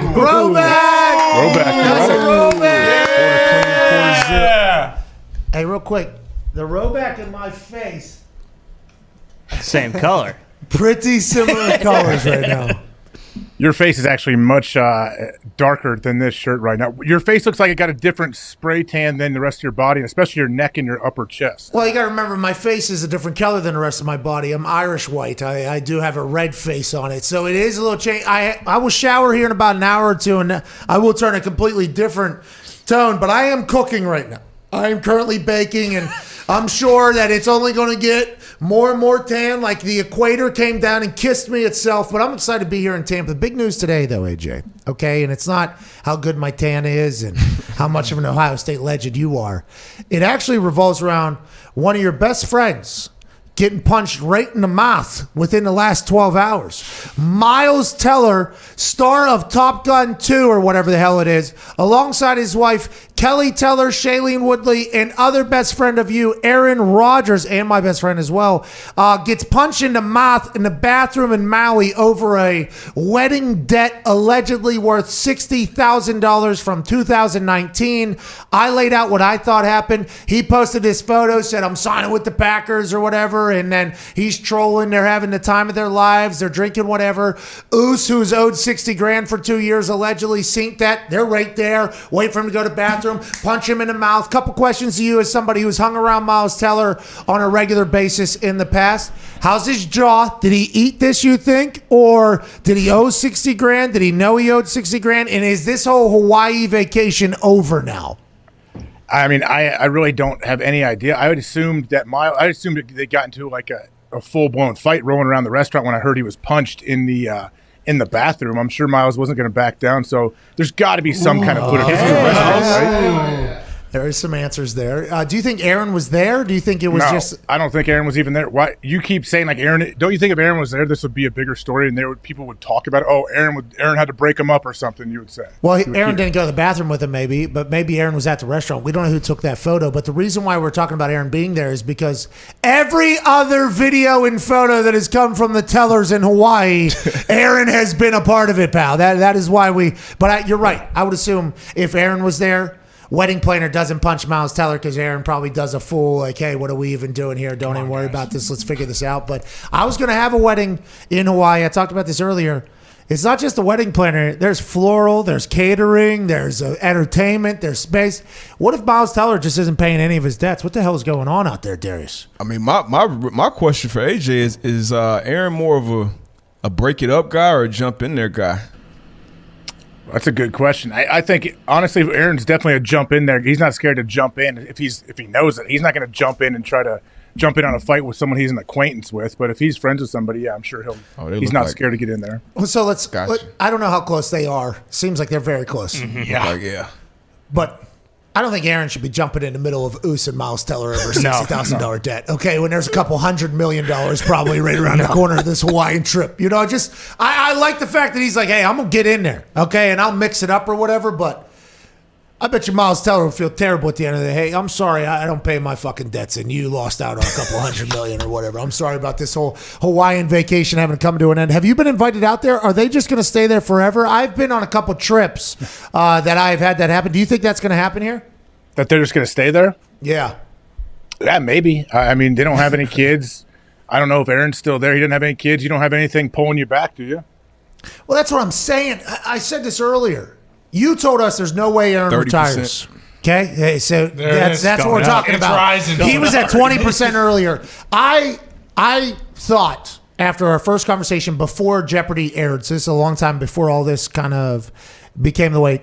He said to me, "You made a leap, and people called you an idiot for it out of nowhere." And I've always had respect for that or whatever. And I thought about it later. I'm like, oh, this guy's going to retire. He's going to host Jeopardy. He's going to get the job. He wants the job. They like the job. The ratings are up. He did well. I mean, he got better every single show. This is going to happen. He's in Hollywood now. He's got a house over there. He's doing the whole thing. He's a MVP. He's made a bunch of money. He's won a Super Bowl. He's a guy. In my head, that's how I operate too. That's how I think. So literally, I got to the conclusion, that's what he's doing. He's retiring. Then I woke up the next day. Then I saw Shailene Woodley's IG where he was like, I can do both. I'm still going to play. You said there's no way he retires or whatever. I started seeing these Hawaiian trips. I want to let you know. It was not a hard thing for me to dive back into the mindset of, this guy's fucking done with football. Even though I don't know Aaron like that, haven't talked to Aaron, I could see how you potentially enjoy the hell out of your life. You've made enough money. You've accomplished a lot. You got other things that are available for you. $10 to $20 million a year, I've been told, is what they would pay to host Jeopardy, let alone anything else he would want to do, which venture capitalists, I assume he'll get into, other businesses, maybe other things. He might start his own companies. Who knows? Or maybe he just does nothing. I could think how he could see how he could get into a spot where, I'm going to retire. You don't think that at all, huh? You think football is still definitely happening, AJ? Yeah, I do. And, I mean, there's a reason Warren Buffett still works. There's 95-year-old billionaires that still work every day. Think about a guy like Aaron, type A, like driven, one of the most competitive guys on the planet. He knows he just won the MVP. You think he's like, Hawaii's pretty cool. This is nice. I'm just going to hang out here for the rest of my life. And also, his fiance is a working actress as well, so she's gonna shut her career down too? Like, you really think she wants to do that? Okay, listen, I understand that I'm maybe being a little bit dramatic and I see how happy he is, over there. And I don't know Aaron as much as you, though. So, that's something where... I'm just guessing, too. I'm just telling you, I cannot imagine him walking away when he knows how good he still is. Well, and by the way, I kind of thought that about Vinatieri with his last season, how it went and how it wasn't great. I was like, there's no way. Until he says it, and I guess this is why everybody, it was such big news when he actually said it, but I thought there's no way. And then you hear no, he was trying. Yeah, he was. Yeah. Adam Vinatieri was like, I'm not going out like that. So I was like, okay, I did get the right read on my guy, but his body wasn't responding how he wanted it to. You saying Aaron, there's no way Aaron is just going to be done. That's not how he's driven. That means a lot, and that is probably exactly what you said the last time I assumed he was retiring, and I got completely out of it. Darius Butler, though, has gone from 20% to 30%. Are you back down now after hearing really close friend, one of his very close friends, talk about him there? Still at 30. Okay. Because it's the opposite. Because Vinny, like you said, he had a season that wasn't great. So the competitor in him is like, hey, I got to get back out. I can't go out like this. A-Rod just got an MVP. So it's pretty nice to retire on top, I will say. Yeah, going out the most valuable player. Yeah, it's not a Super Bowl, but you know. I will say, because the rest of your life now, people are going to say, is he coming back? He can come back. For instance, for me, anytime somebody punts bad or kicks bad, they're like, Pat still got it. What's McAfee doing? Pat still got it. Hey, this guy was Pro Bowlers last year. He can still do it if he wanted to. For people will say that forever, by the way, until I'm the age that people think I can no longer do it. And could I go make an NFL roster if I wanted to right now? Yes. I mean, that's something I could do. But there's never a thought like I'm going to go do it unless it's Tampa Bay Buccaneers and there's a chance maybe to kick and punt, for one game. Okay. Something to think about. BA. Should we check on Luck every 3 months? Exactly. Luck's coming back. Yeah. That's what Aaron would get forever. Yeah. Aaron would be like, oh, hey, somebody needs to go to Malibu, court Aaron, get him on this roster. If he was on this roster, this team would be unbelievable. And it's like, Aaron's still jumping off waterfalls in Hawaii, pal. I don't know. I don't know if that's going to happen. You're saying you don't see that from Aaron at all? No, I don't. I do not see him just walking away. No. But I do think Brandon Jacobs should make a comeback, and I think the Jags should sign him. Okay, so let's talk about it. And he should play, though. By the way, he said that someone needs to give me a chance, DN, whatever. Yeah, you can play DN, Brandon, but I want to hand you the ball a few times a game, too. I play against that guy. He's a monster. You played with him, you said? Played against him multiple times. Yeah, have fun tackling that dude. Yeah, well, by the way, I got a chance to play against him one time. He was on the Niners, and he was so frustrated with what was going on. He went to hit his helmet off the bench, you see, and he ended up throwing his helmet 14 rows into the crowd at Lucas Oil, okay? 14 rows. It was awesome. I've never seen anything like it. Everybody feared him. When him and Ahmad Bradshaw were in the backfield, that thunder-lightning combo for New York was awesome. And Ahmad Bradshaw, by the way, one of the coolest dudes to ever exist. Very lucky to be his teammate in Indianapolis. He was awesome. Brandon Jacobs, though, I like his take. Tebow ain't more athletic than me, okay? If anybody wants to give me a shot, let's go ahead and do this thing. I'll be able to figure it out. But this happened. Who was the wide receiver? Kelvin Benjamin. Kelvin Benjamin was like, fuck it. I'll go to tight end. Yeah. Okay. What if this does start happening where guys maybe at their positions for whatever reason it's not working anymore, and they're like, maybe I'll transition to another position. Now, in the NFL, the best players are going to get on the field, you hope, unless there's draft picks or contracts that get involved and there's politics and everything. But if Brandon Jacobs can get out there and tackle the quarterback, there ain't a single coach on earth that would give a single fuck that he's a running back or old. Can he tackle the quarterback? Yeah, get his ass out there. I like this whole thing, D-Bud. You coming back? You going to play a little bit? What are we going to do? D-Bud. Nah, I'm done. But I mean, I want him to get a shot if he wants one. I don't think he'll get one though. Bree Jacob. What is he? 38? Is he 30? Yeah, he's older than me. He looks like a monster, but I mean, he's going to a completely different side of the ball, completely different position. Yeah, but that's logic. If he's going to come back, you're talking about logic. Yeah, I mean, guys change positions all the time, like in their 20s. Why though? Think about it though, D. But if Brandon Jacobs wants to come back, why doesn't he come back as a running back? Why try to play a position you haven't played in? Is like one of the most technical things you have to work on every single day, like pass rush moves. You can do that, cool. But we want to have a few packages on offense too. If you make exactly. And I don't fully understand how Tim Tebow going to tight end is the direct equivalent to him playing defensive end, but I do like the thought that if Brandon Jacobs thinks he can do it, I think he can do it too. That's how I feel. Hey, and he just needs to go to Robert Mathis. Okay, do like 6-7 months with Robert Mathis up there, Gridiron Gang. Get it all down. See if he'll know if he's going to be able to get it or not with all the technical stuff. You're right, though. By the way, the hand, the get off, the stance. That's tough. It's very to look natural, just to look like you're supposed to be there in your stance and everything, which I'm sure Brandon does look like, and he's definitely physically gifted and still works out a lot, but. I mean, that's such a specialized position. Listen to two outside rushers just have a conversation during the game, throughout the game, and be like, oh, okay, this is not – they're not just trying to run upfield and tackle the quarterback. Oh, they're playing chess as well. Oh, okay. They're some of the greatest athletes of all time. They're incredibly powerful. They have great discipline with their technique, and they're also playing chess. But by the way, Brandon Jacobs knows that. Right? I mean, he knows that, I would assume. He's been around.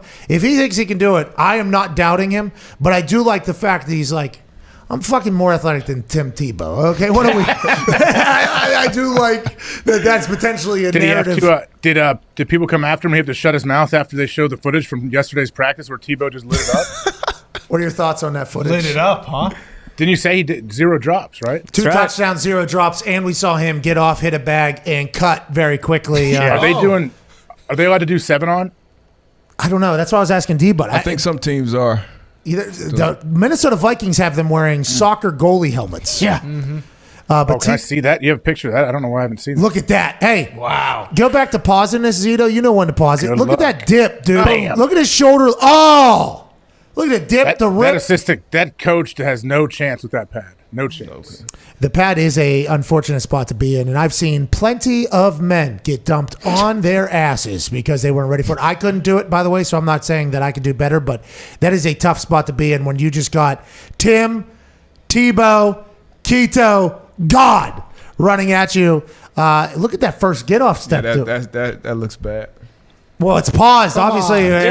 He also just added 50 pounds of muscle.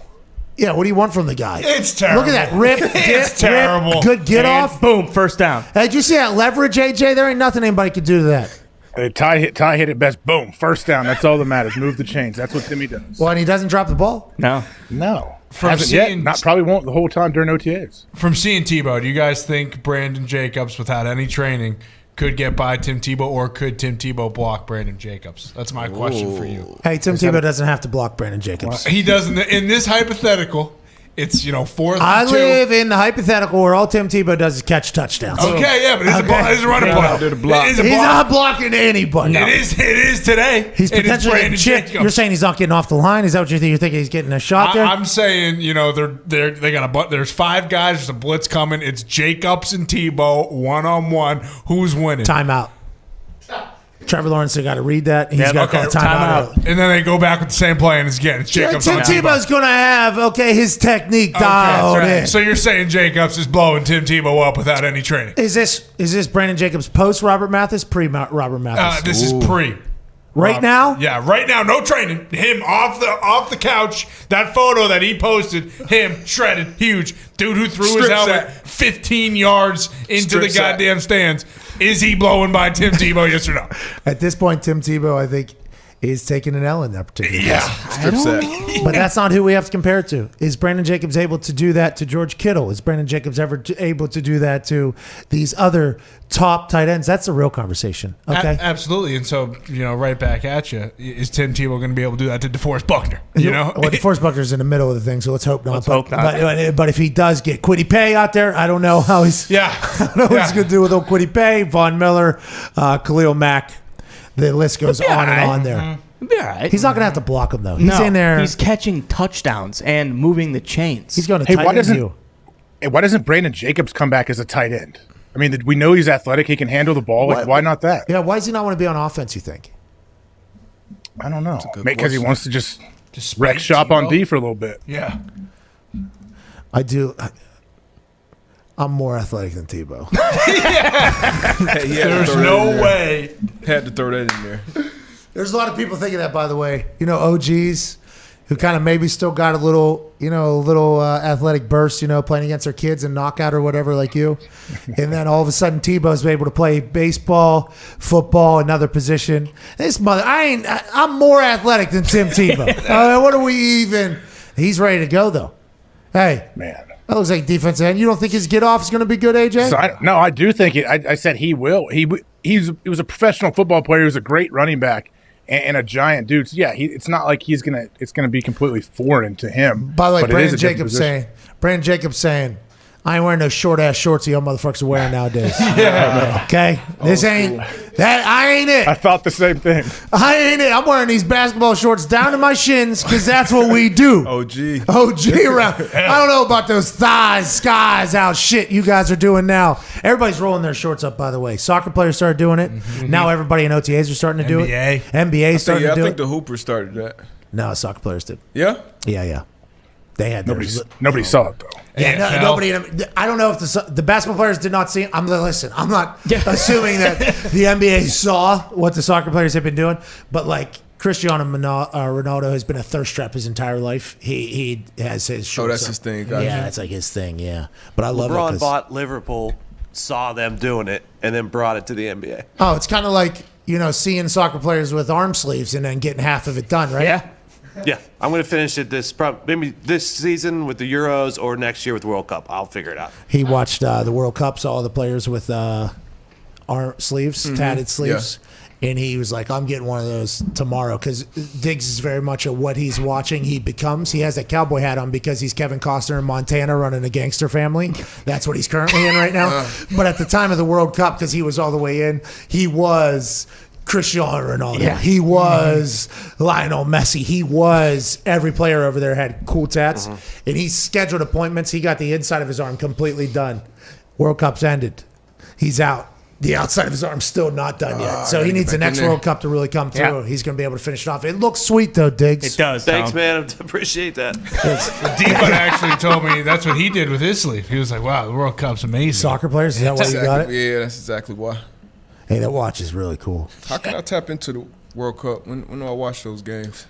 We're not sure. I think next November. Next November? But listen, when it happens, it is all day. Oh, yeah. It is all day. It's like the Olympics. You're all in it. You're cheering for people. I don't even know if are we in this one? World Cup. Oh, yeah. Ballistic. We're back. We're one of the best teams in the league this year. We are in this one. Oh, yeah. Okay. I didn't know. We lost one of them. I know our women are usually good. I think that was... yeah, the women have always won. They've dominated. Our men's team have notoriously stunk. So, yeah. Till now. Now we got the guys. We got the guys now. Got the ponies. Don't read into any of the atrocities that are being committed while they're building the stadiums for the World Cup, though. That'll really put a damper on your day. A lot of deaths in that desert. What's happening? Where is it again? It's in Qatar, in Qatar.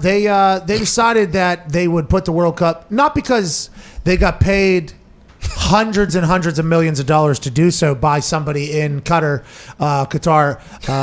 whatever you want to QATAR, but because it was the most reasonable place. This is what FIFA. It was the most reasonable place. I think average temperature 135 degrees or something like that. They had no stadiums built, none of them at all. But we got enough time. We'll just send people out there to build them. Everybody's dying out there building these stadiums. Oh yeah, heat stroke. That's why it's in November. Gumpy it's in December. It's in December. There you go. Because it's so goddamn hot, they got to do it during the winter. But it was because of them having the best facilities, right? Obviously, being the best place to host the World Cup, not because of the embezzlement, greedy corporate fat cats up at FIFA making that decision. No, beautiful stadium though. Beautiful stadium. If you can get over the fact that you are playing on top of a mass grave, then it is a beautiful stadium. And what do? Do we watch to support so that they didn't die in vain, or do we not watch because there is bodies all over the floor? That's a great question. Hearing that it is in December, I'm probably not going to watch it. I like when it's in the summer months. Football's on. Yeah. We got Euros in 2 weeks, boys. What are those? We don't care. This is America. All day, 9 a.m., noon, 3 p.m., all day long. Who's playing? All the top European squads. Clear my schedule. Can't wait. It's the World Cup for Europe. Yeah. Well, it doesn't sound like the world to me, because America's winning the World Cup. And if we're not invited to their little European game, we're thankful for it, because we want the war actually to get out of that fucking tournament. I'm not watching that. I'm not going to watch that, because I'm going to stand with what went down. Not everything that went down, obviously, the more and more we learn. But the decision that was made that we don't mess with the Queen anymore, okay? No. And that was just a decision that was made long ago. It didn't officially happen until years after 1776, but... Are we going to make a lot of money off of that, Gumpy? Yes, sir. Okay, I will watch. I will. If Gumpy's going to bet and knows. You feel good? Are those all the A teams over there? Yeah, so England, Germany, France is stacked this year. Mbappe, Benzema's back, Griezmann, they're loaded. What about Portugal? Okay. Portugal is still in it. Ronaldo could throw him on his back one more time. They won the last one. What about Argentina? No, they ain't in it. They're in the Copa America. That's another tournament happening at the same time with Brazil. What the hell? So no Messi? No Messi in this one coming up? No. He's in the Copa America. Yeah, no gotcha. He quit that Argentinian team like 5 times, though, hasn't he? Yeah, every time he misses a penalty, he just retires. Sorry. It's not a bad move. I respect it. Let's go to Ross in New York. Ross, what's going on, pal? Hey, what's going on, man? Happy Friday. Happy Friday to you too, Ross. Thank you. Just a question. No when you, as a former player, you hear your quarterback come out and say that they didn't know the playbook very well, how does that make you feel? And also, Pat, what are you going to do with your $20 million from AJ? Thank you, Ross. I will spend it on 2 houses. I've already sent him to AJ. He knows what he's going to have to buy. They are very nice. I'm sure he's proud of it. Tua, rookie, said he didn't really understand the playbook in the reads and everything last year. It made him tentative. I don't think anybody who's judging a rookie quarterback for that. You're in Miami. What are your thoughts on that whole thing? I mean, yeah, that's part of that's not on him. That's not wild to expect. Mahomes came out after winning the MVP saying he still didn't know how to read defenses. So partly on the coaches, but he's a young guy. He's got plenty of time to learn. I think the rookie quarterback curve is something everybody expects. Peyton Manning threw the most interceptions in the history of the league his rookie year, and everybody was like, yeah, he still got it. Joe Burrow was dead a couple times. They did not win a lot of games. He's like, yeah, he'll figure it out. I think it's just something that's understood. With Tua, there's a lot of other things. It's like, it maybe the playbook is the main problem, but I think he didn't think a lot of people were open that were open in the NFL standards, and he was gun shy on throwing it. I think that's one thing, but maybe it's because he didn't know what the fuck was going on with the offense, which could also lead to all those other second guessings. There was none of that with Luck. Like when he came in, he was just so smart. He just kind of he knew the offense better than everybody as soon as he got on the field. Yeah. He made a check the first day of OTAs because he missed the first 4 weeks of OTAs or whatever because he was graduating in architectural engineering from Stanford or whatever. So he had to do that. He showed up, made a check to something that we had not covered yet, and they actually had to stop, and they were like, we haven't got there yet. Okay, he's like, oh, sorry, you sent me the iPad like a day ago, and I just he probably got the playbook a few weeks before the draft too. Yeah, I would assume they already knew that. Yeah, he's a sharp dude. Yeah, he had offense. He had an actual photographic memory. Oh shit, Luck did. Yeah, Luck had it. That's why. Is that like can you measure that somehow though? Yeah, I think if you just look at it and he got it, I think that's it.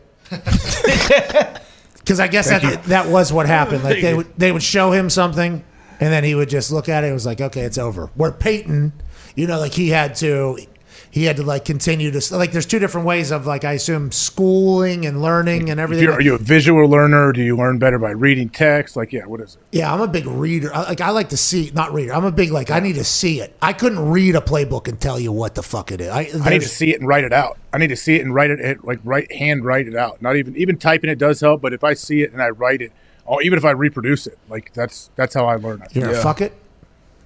What? Hell yeah. Suck it from The Office? No, you said reproduce it. Are you gonna fornicate? Yeah, like make a copy almost, I guess. Oh, okay. Oh, okay. Hell yeah. You guys had to do the thanks, Zeke. My boy Zeke. You guys had to do like the quizzes, right? Where you had to draw in shit. Was that? We had like the night before the game, we'll have quizzes, certain checks that we need to know based off motions or shifts or something like that. But some people, like everybody learns different. Some people you can meet PowerPoint everything to death, but they don't get it until they do a walkthrough. The walkthrough is what all the coaches wanted, right? The walkthrough is like coaches want that. Now with the Vikings, have we got these photos of the Vikings? The Minnesota Vikings have introduced soft pads, and they have these helmets on that are goalkeeper from soccer helmets on Dalvin Cook here. Yeah, high schoolers. I see high schoolers wearing those in 7-on-7. Oh, yeah. Big 7-on-7 thing. Once again, started in soccer, I do believe. But Peter Chach. They won't get credit for awful. it. Because they were all in their OTAs, they have to wear these? I don't know if it looks like Dalvin Cook is smiling, which I'm pretty thankful that I'm sure the Minnesota Vikings are pretty thankful that he's smiling about that, because that is exactly what I think Darius talked about, AJ talked about, JC Treader talked about, and everybody that talked about these OTAs where it's supposed to be half speed and it's just walk through and all this. Whenever you add that helmet on, you got a little skeleton on, people are going to fly around. This is going to become a full speed practice where if there is an edge to be had to potentially look better on film, to maybe get a job to support your family where there's only a certain amount of jobs, people are going to take it. People are going to go. I like that this helmet's on. Dalvin Cook seems to enjoy that this is on, but this is a sign of like, oh, these practices are about to get a little bit more intense if they're thinking about this. Don't you think, Darius? Extra safety, man. I think it looks very stupid. Oh, yeah. I mean, if he's going to throw that on, just put on a helmet or like nothing. I mean, we're pros. We know how to practice. Like, we're not going to bump heads in a walkthrough. Like, come on. What do you think here, AJ? I mean, coaches may like it better than just like wearing hats and having a walkthrough. They probably think it makes the players like dial in a little bit more. But with how dumb those helmets look, I can't wait till the footage comes out of the first real fight during OTAs. Imagine two guys so pissed, trying to like, how do you with that weird no face mask thing? Yeah, it's John McClane. Everything's changing. Die Hard, right? John McClane was from Die Hard. This particular John McClane, though, Houston guy. Will Diehard, as a Houston Texans coverage guy or media guy, he's the guy that breaks all the news out of Houston, basically. I think he's been around a long time. He is not happy with the new rules they are enforcing at OTAs. John McClain put out a tweet this morning that said they were given a notebook with the players on there for media. No names, no numbers on anybody. So watching the practice, there's no names, there's no numbers, there's no nothing on anybody. They're keeping that thing locked down. Media doesn't need to know who's doing well. Caserio, Easterby said only God can judge anybody anyways. Why do we have any numbers on anybody? I'm sure coaches are pumped about this. Coach Dave has been thrown right into a fucking fire every press conference he has. I wish the media would be a little bit nicer to him. Yeah. He said everybody is participating in a Zoom call. Follow-up question. Everybody, including Deshaun? I'm not talking about Deshaun, obviously. This guy is going into it. John McClain's not happy. That whole thing with the media, and we talked about this with the Dallas Cowboys. The media and fans are allowed at their entire practices. They're allowed in the indoor facility. If you pay enough, you can get into the club, which is like a VIP area. You can watch their practices. A lot of people that I've encountered, if the media got to see nothing of practice and know nothing of what happened, they would be very happy about it. It's not good for the business, and it's not good for us, obviously, in the world we're in. But the whole keep the media kind of blind to a lot of stuff in the fans and potential enemies and spies and however you want to view it, that is how everybody thinks. I would assume that Caserio felt good making this rule about OTAs, so McClain be pissed off about. But other people are going to want to do this as well. This is kind of the old game of information is the king in this whole thing. And if you can keep info from anybody else, you're going to try to do so. But they're not the first ones to do this. I mean, the Patriots do that. A lot of times they're wearing T-shirts. I know Mac Jones is wearing, number 50? Yep. So do they hand out rosters to, the Patriots beat writers with their new guys in their weird, first numbers? I'm not sure. Darius, though, was there anything that you recognized or saw where people were trying to hide things from the media that would come in? And the media would only come in Indy for the first period. Yeah. So it was very quick. There's other places they're there for half the practice, I guess. Stretch. How do you? They should only be there for stretch usually. Yeah. How do you even do anything with all that in there? I don't know. I mean, you want it from a football standpoint is you want to keep as little out there as possible, and obviously Nick Caserio, new GM there. He's coming from New England. But there will be times during the season where it'll be certain guys. Say I was injured and I wasn't going to practice, but I'll come out in my jersey and do stretch, do warm-ups, maybe do a little bit of Indy, and then as soon as the media leaves, I'll go back in the training room. So the media said, so-and-so was on the field. A.J. Hawk was on the field practice, and he didn't really practice. They may put limited participant or some bullshit like that, but we used to call it the dog and pony show. So everybody plays these little games. Some teams, like you said, they put all the information out. Yeah, we plan on doing this, that, the third, but not a good move from the football standpoint. Well, and by the way, you doing that, the reason why you're doing that is because if you're out, and this might have been when you were at nickel or I don't know where you are, if they know D-Butt's out, the best nickel corner in the league at this point, it's okay, so if he's out, he's not practicing, we should set some things up to attack whoever's going in here. All that little information, it might sound so minuscule, and even in the background of a live report, you see there's people in buildings, there's people in buildings watching all of that shit. It is, even that little piece of information, it's hey, I think we potentially, they said he was practicing, but we looked at he was kind of standing in the back, he had a thing on, all that stuff, everybody, whatever it is to win a game. Yeah. That's why the question about, hey, Trevor, do you think you, Gardner, and Tebow are going to be on the field at the same time? It's Trevor was very nice. I hope so, or whatever. Ask one of the coaches there. It's who the fuck knows? If it's going to win us a game, okay, we'll do it. That whole thing of, it's fascinating how people think it operates and then how it actually does operate. It's every advantage is trying to get taken advantage. Every single thing is trying to get taken at this point. Well, and you're talking about the paranoia of the Colts coaches when a plane or anything would even fly over the practice. Every coach. They'd be thinking Belichick's trying to, see what's going on over there. It's what's that blimp doing? Is there a race in town? Why is that thing? Who's up? Fucking Ernie's up there. Every coach. So you're right. Not everywhere is like that. I think that is why the Cowboys maybe. Not enough paranoia. And they don't even know. Even hotel rooms.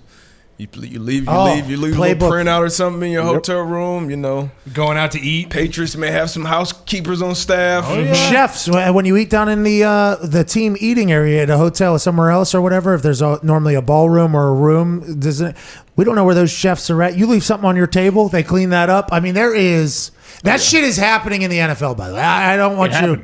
Yeah. Hey, I think I told you on the show before, Pat.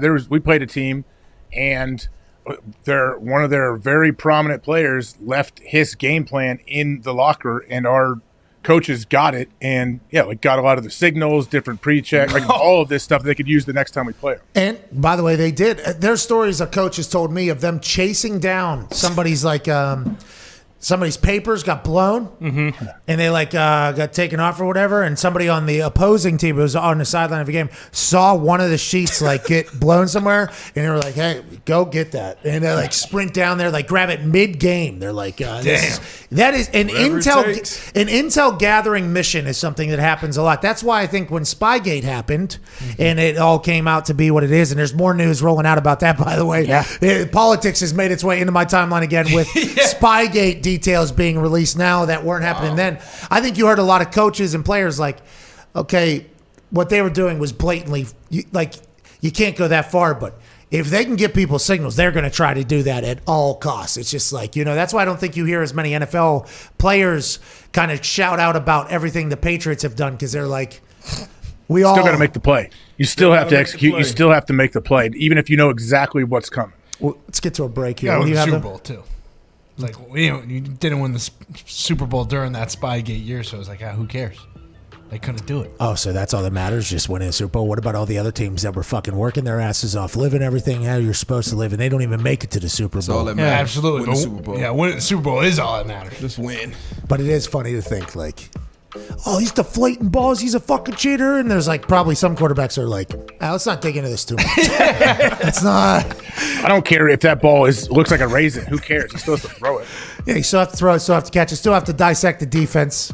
You know what I mean? He didn't, by the way, that game. DeQuell picked him off. Yeah. That's right. Which is why this all happened. DeQuell, by the way, freak athlete. Let's get to a break on the other side, answer some phone calls, talk about some more things happening in the world.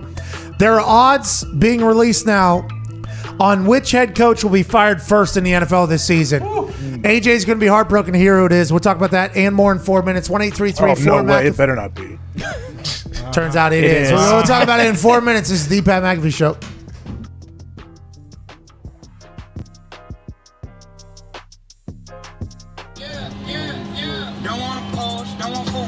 I want a Grizzly, I want a Harley, I want a 446.7 pound stroke diesel F250 with a lift kit on it. I want to hop off a plane and just land somewhere. Have a farm or some land somewhere. Couple cows, couple dogs, couple barns, and some brand new green John Deere. I want to make them all mad. All of the people who told me I'm whack. Rolling my high school reunion, I'm wearing all black. Cowboy boots and a camo hat. Whole lot of jewelry on. Whole lot of Grey Poupon. Don't know what you be on, but I be gone. Those plane rides home from an away game, an away victory, are some of the best times I've ever had in my entire life. And it's dudes at 35,000 feet with a terrible sound system because you have you have somebody's cell phone going into that over the plane. And it was just a cool, it was real happiness for a lot of people on that team. I don't think they experienced a lot of real happiness because of how focused they were on their jobs. There were a lot of older guys. So, their only moments of happiness, I think, were those flights home, after a big win. Genuine happiness. Their entire life was dedicated to football. So, all week, all they were thinking about was the game. And then that trip home, that 3 hours, 4 hours, whatever it was a moment for them just to completely relax and not worry about next week or the past week, their family, nothing. We're at 35,000 feet, nobody else around us except for us. That is a real moment that I don't think a lot of people know about or appreciate, is the flights home from away victories are incredible. Absolutely incredible. Those are good times, man. Really good times. You got people singing. My favorite story is of an offensive lineman, and I won't say his name, but he was asked to sing, right? So if a rookie's asked to sing, you got to go sing. So he grabbed the microphone, and he didn't know that the owner's daughter just so happened to be on the team's plane, sitting up in the very front or in the very back. So they kind of have it off. So he kind of got comfortable in his current surrounding and didn't know about the entire surroundings. And he grabbed that thing, and he was not expected to sing the song. I fornicated 2 bad ladies at the same damn time. At the same damn time. At the same damn... And then he started feeling it because a lot of people were like, okay, yeah. Big white guy. Massive white guy. Nobody thought he was going to sing this song. So everybody starts, like, gassing him up. You know, he's like, I fornicated 2... He starts yelling into this thing. And then all of a sudden you see a little assistant from the front come waltzing back the aisle and grabbing the phone out of his hand. And he's like, what? Like yelling at him while the thing's still on. So now the entire plane hears him yelling at this assistant.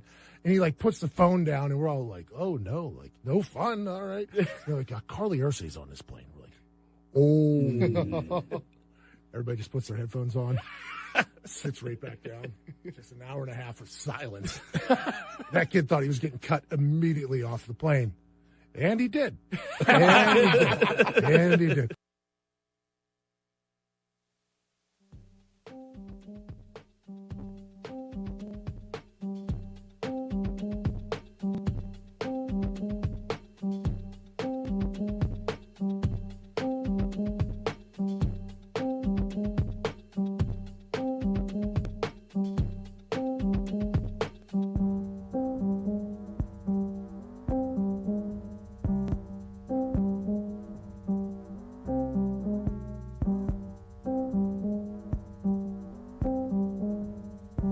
Giving the old white guys something to complain about. It's the Pat McAfee Show.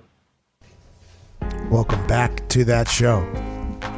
Knicks fans, I got something for you.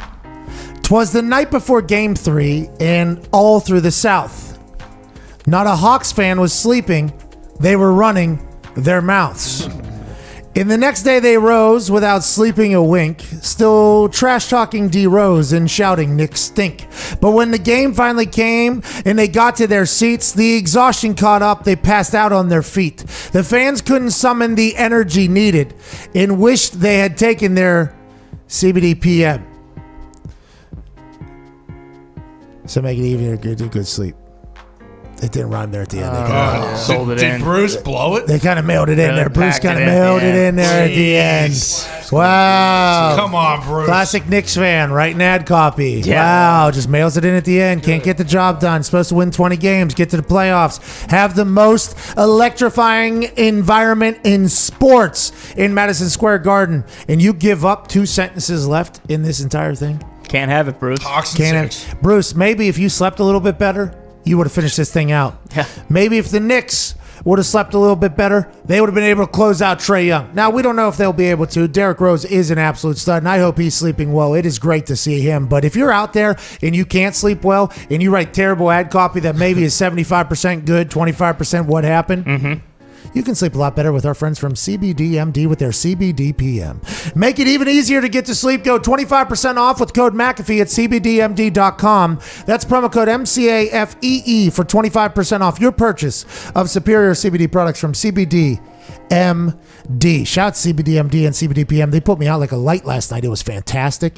Welcome back to the show. AJ Hawk is here as well. Darius Butler, the boys. Hammer Down boys today. What are we betting on? 4 p.m. Eastern Standard Time. YouTube.com/Hammer Down.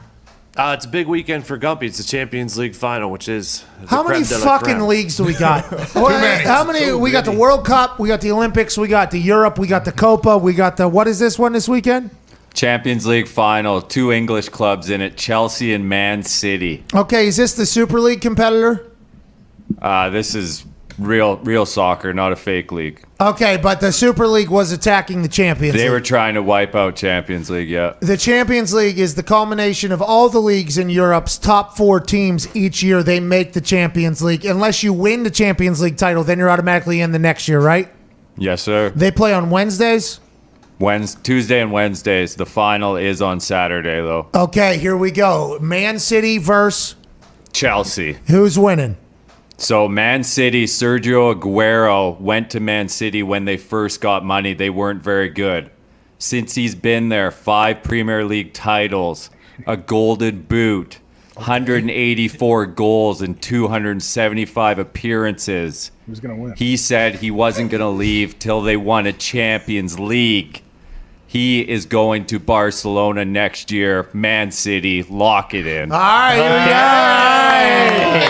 There's going to be some diehard Man City fans that are pumped to hear that. AJ, what was your problem with learning the whys instead of just the whats, dude? I enjoyed that filibuster by Gump over there. It was nice to know why it's happening, so I appreciate you, Gump. What's his name? Sergio Aguero? Sergio Aguero. What about Pulisic, though? Hey, Christian Pulisic, the American stud for Chelsea there. They're in the... Do soccer players, do they have any time off? Like, do they ever have an off season? They might have 400 games because all these leagues that are happening, they play Tuesday, they play Thursday, they play Wednesday, they play Saturday. I don't know how they do it. How do they stay in shape? That's why it's so amazing what Cristiano Ronaldo's been able to do. He's 37 years old. It's unreal. He's 37? Yeah, he's How do you stay healthy? Staying healthy is what would be crazy. How do you stay in shape? How do you not just get sick of it? And the travel. They can never get out of shape. Because you're playing every single day. How do your knees keep up, I guess? I mean, how do the joints... Body gurus. Body gurus, you think? Body gurus. Do they test for drugs? That's why people go to Europe to get right. Something they're doing over there. Yeah, do they test over there, Gumpy? Yeah, they do. I'm not sure how tight the testing is. I imagine it's pretty strict. So they're just on growth over there. Everything's just... There's so many different leagues, though. FIFA. Isn't it like the we leagues said that a million usually do the times, testing? So are they getting tested differently with each league? Yeah, it's Or different team? between FIFA, World Cup, and league. So are they getting tested paid from time. all those leagues? All the teams are getting paid from all those leagues? That's why it's so important to make it into the Champions League and all this other shit? That's how you make all your money? Yeah, if you make Champions League, it's automatically like $500 million just making it into the Champions League. Then every game you get, it's just another 100 million. It's absurd. And as a fan over there, do you have to act as if there's rivals in all these leagues, or is that all just a fugazi? It's a bunch of bullshit. Because there's no way you guys have rivals in all these different leagues. There is, because teams play, like AC Milan and Liverpool have played in Champions League finals before. So like when they play again, it's like a big matchup. Sounds like a bunch of bullshit to me. But. It sounds like, Pat, you should own a soccer team. If you get in the dance and you get 500 mil, he said. Yeah, the Champions League is not an easy thing to get into, though. But the thing about it is, which Nigel taught us whenever the Super League was coming about, you can have some garbage squad, like a team of little pickup team over here, enter into a league in some C level in England, win their way in, get to the Premier League, somehow go in top 4, go into the Champions League. Like that is, there's still the ability to build, I guess, over there, right? Am I wrong in saying that, Gumpy? Yeah, so the FA Cup, they start with League 6 in the English League. There was a League 4 team that ended up playing an English Premier League team this year that pays their players' wages for probably 2 years without anything else. Why isn't the MLS champion invited to this? This What is about the bullshit. top 4 in the MLS? The Portland Timbers would probably give a couple of these What teams about a the run. Atlanta fucking United, dude? Yeah. Josef Martinez? Columbus Crew just built a new stadium they're going to move into soon. It's beautiful. Did they get in the Champions League? Is that why they got a new stadium over there? I think there's rumors of that, that they will get in. That's what I'm hearing. Let's go to Lee Battle down there in Starkville. Lee Battle, welcome back, pal. What do you want to talk about? Hey, Cuzzy, boys, Mr. Hawk, D-Bud, happy Feel Good Friday down there. Yeah. How you doing, Lee Battle? What do you want to talk about? Man, Cuzzy, I got a question. Do you think Coach JB is a good enough master motivator to talk A.J. Hawk into recreating a Jackass skit like when Pontius put his unit in that fish tank with a snake? It's a good call from Lee Battle. JB is a master motivator. Did you see us talk to Coach JB? Yes. Was that your first introduction? Did you know him from Last Chance U? Yeah, I watched him on Last Chance U. How do you feel about JB? I love him, man. I feel like you got to have that type of coach. And like when you go to like that JUCO route, you got to have that type of coach. So you don't think he should be in a D1 school? Wow. That you No. are acting against him. No, I'm not saying that he can't make it in a D1 coach, but the type of guys that you're getting coming through those programs, and that point in their life, they need a guy who's just gonna, no bullshit, or keep it straight. And JB was all that and more. But I wonder how many times does he have to explain his resume to people, you think, with JUCO? Because it's quick turnover, right? Yeah. He probably gets in there first day and he's like, y'all motherfuckers going blah, blah. And somebody was like, hey, I ain't talking to you. And then all of a sudden JB's like, go ahead and sit down for one fucking minute, okay? He was awesome to chat with. But he can relate to players too. Bingo. My brother went to JUCO, and it's a different grind. It's a different grind. So shout out to Coach JB. What did Kamara say? He said he left all his pads and everything he had at the JUCO as soon as he was able to get the hell out of there and go to Tennessee. He said, "I'm getting the fuck out of here. See you later. Keep everything. I'm done." I think he didn't even play in the championship game or whatever. The coach asked him to do something. He was like, "Nah, I'm done with this whole place." It's a different world down there. A part of the process, a necessary part of the entire football world. He said 21% of the NFL had been through JUCO. I'm not 100% sure if that's accurate or not. JB would know those numbers. I'm not going to say he started naming names, and I was surprised. It's shit. A-Rod, I forgot A-Rod went to JUCO. Cam, a lot of guys. Yeah, a lot of. Hey, remember Cam in front of that group? Yeah. Blunt. I think Revis. Hey, you think Mac Jones is going to play or Cam Newton, Darius? You said Cam Newton's going to have a big-time resurgence. Have you seen Mac Jones catch footballs up there and throw footballs? I saw that one-hand snag. Uh-oh, look out. Saw it. What do you think? Cam Newton, plus 6,000 MVP. Whoa. Great value. Hey, they're allegedly going to get Julio. Especially if they get Julio. Hey, let's get into it. Allegedly, the Patriots are getting Julio. Like, we're having people tell us that that's a done deal. Julio is going to New England. Now, the people that are telling us have zero credibility. Zero credibility at all. Nothing at all. And this whole deal is going to happen next week, and we are pumped for it because it'll give us something to talk about. Aaron's June 1 thing is also next week, so I think more will get settled then. But allegedly, the Patriots, who have now become the betting favorites on some sports books, are definitely going to get Julio. With this whole offense, imagine if they would have just done this when Tom was around. Imagine if they would have done this when Tom was around. That would have been crazy. But now they still have a question mark at quarterback. Cam could be incredible this year. He could be. Mac Jones could be incredible. He could First not rounder. be. We'll see how this whole thing goes. But boy, that team looks lethal, especially if they get Julio. Are you kidding? And if they get Julio for a second or third rounder, everybody in the NFL fans are going to go, of course, Bill Belichick got this motherfucker for a third rounder just like he did with Randy Moss. This is unbelievable. What's going on as a Patriots fan? You just have to be incredibly pumped, Connor. Absolutely. I mean, especially as one of the teams who can afford him. I think that definitely helps. You can give up probably a N'Keal Harry, a young receiver that's got a lot of potential still. You can give them, N'Keal Harry has a lot of potential, huh? Yeah. Oh, so much. You got no idea. Him with Matt Ryan would be unbelievable. I don't think he got a real shot last year because of COVID Cam. I don't think that was fair. But, yeah, you bring Julio in, whether it's Mac Jones or Cam Newton, doesn't really matter. That offense will be much different. Let's go to Steve in Connecticut. What's going on, Steve?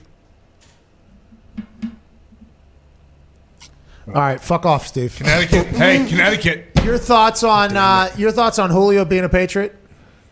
The fact that they're betting favorites, that makes me think there's some truth to that rumor.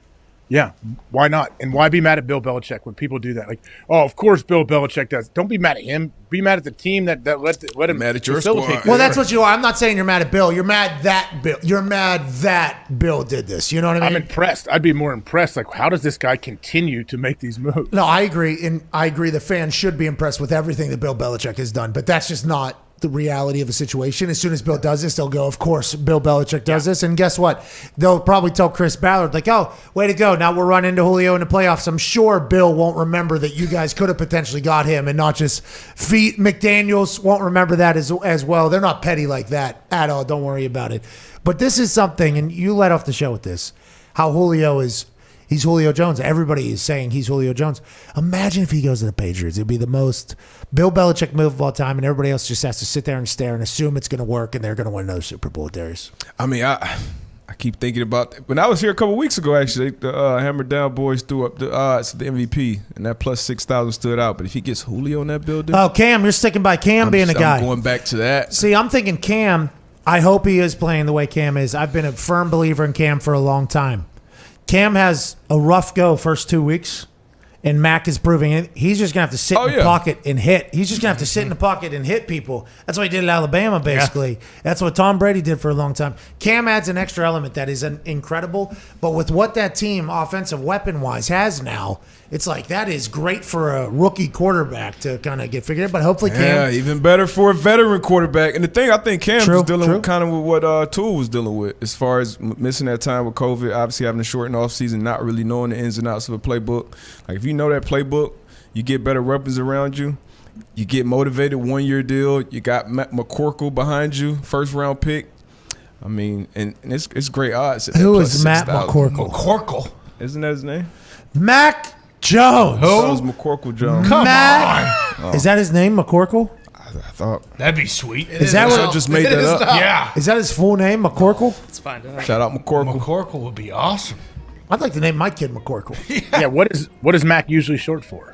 Michael is his first name. Okay. Oh, Mike Jones. Michael Mac Jones. Mike Jones. Oh. Mike Jones. McCorkle is his middle name. Ah. Michael McCorkle. So you saw Mac it. Holy Jones. shit. This kid stinks. You know, yes. You hope. Gumpy. Hey, Gumpy Diner is a Dolphins fan. You don't have anybody on your team that you know the name of except for a quarterback who said he doesn't know the offense. So you need to take it easy down there. We'll see how that thing goes. The Buffalo Bills seem to be prepped and ready to go in that AFC East, but if they get Julio and Cam or Mac and figure it out, you got to think the Patriots are back in the conversation for everything. Speaking of conversation for everything, hour 3 is on the other side of this 6-minute break, and then the debut of the new Foxy flick at 3 p.m. Hell yeah. Be a friend, tell a friend. We'll see you in 6 minutes.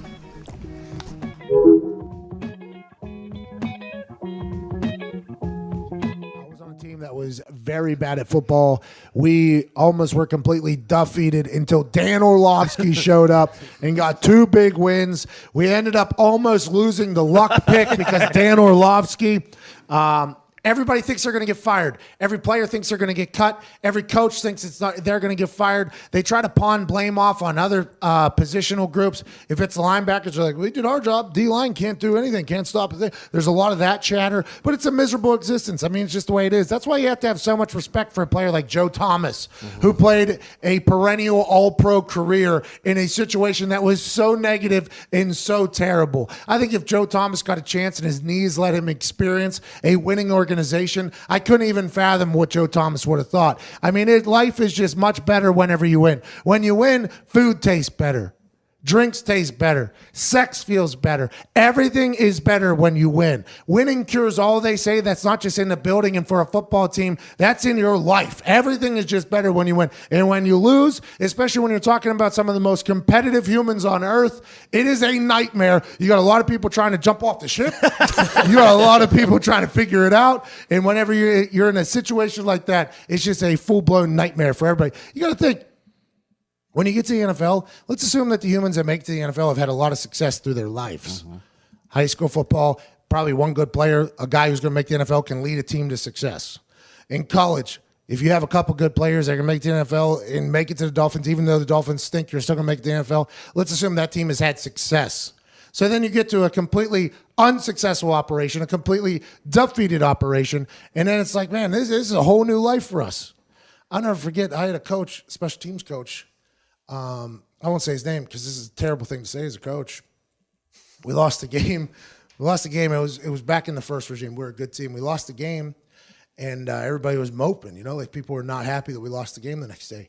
He was, you guys just haven't lost enough. That's what he said. Everybody looked at him and was like, yeah, no crap. What are you talking about, dude? Yeah, this is the winningest decade in NFL history here. Yeah, you haven't lost enough. It's like, you've lost too much, maybe. Are you just comfortable at this point? And that's whenever it can get a little scary. Whenever people are just comfortable just getting their asses kicked every week, that could be a problem. That's when the culture is probably a lost cause. That's when the locker room's too worried about playing dice or playing Boo-Ray or anything else like that. When that starts happening after losses, then you know you're in a bad spot. And I would assume that's not happening at the Dolphins, especially under Ryan Fitzpatrick's watch.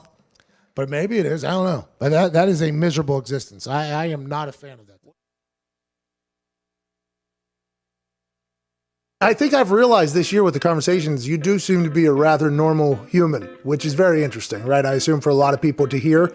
AJ said, no, you are not a normal human. But because all the stories about you before this year, to be honest, a lot of people, the way they believed is you were the smug king almost is what the thing about it. And then getting a chance to chat with you, it's like, well, that's not the case at all. How is that like something you have to focus on? I assume it gets hard whenever you're hanging out with, Scott Stapp is hanging Aaron Rodgers jerseys up in his goddamn office. That has to be pretty weird. Well, look, I think that's an interesting thing to talk about. I think a lot of times, people have said things about me, and it's been the same few people, and that's been kind of the prevailing story or thing that's reflected on. I think for me, I talked a lot about the work I did on myself. It was nice, and it wasn't intentional. Like, I didn't sign the show to have, like, and you guys know, we've talked about this off air, but there wasn't, like, some agenda doing this. It was like, fucking talk to Pat and AJ every week? Yeah. Sounds pretty awesome. It has been, by the way. It sounds amazing. But what it's allowed me to do is, I think, silence all the douchebags out there who were, talking for me and making themselves more relevant by using my name or, running with stories that were not really based in any type of fact. And look, I've grown as a person. I've said things and done things that I wish I'd handled a little better. But this was a great, natural, authentic, like, whatever, whether it was 15 minutes at the stadium or 45 minutes to just, like, bullshit and have a conversation. If you're a friend of mine, if you know me, I think this is about as normal as interaction you're going to see from me. It's not a lot of BS. You're not going to hear cliches and garbage. I'm going to, shoot from the hip mostly. Tell you as much as I feel comfortable telling. I feel like I've been as honest as I could be. I've told you guys a lot of fun stuff. It's fun for me because then I don't have to, like, maybe rehash it on a Wednesday, or people get to see a different side of you that maybe they didn't even know was there or didn't think was there. And it's been fun for me. I really have. I've appreciated every single week we've done these. And like I said, the best part is there was no agenda. There was no plan. I mean, even us, like, we didn't know we were going to go like 10 minutes or 15 minutes or an hour. Like, we just started fucking talking, right? And then this came out, and it's been a lot of fun.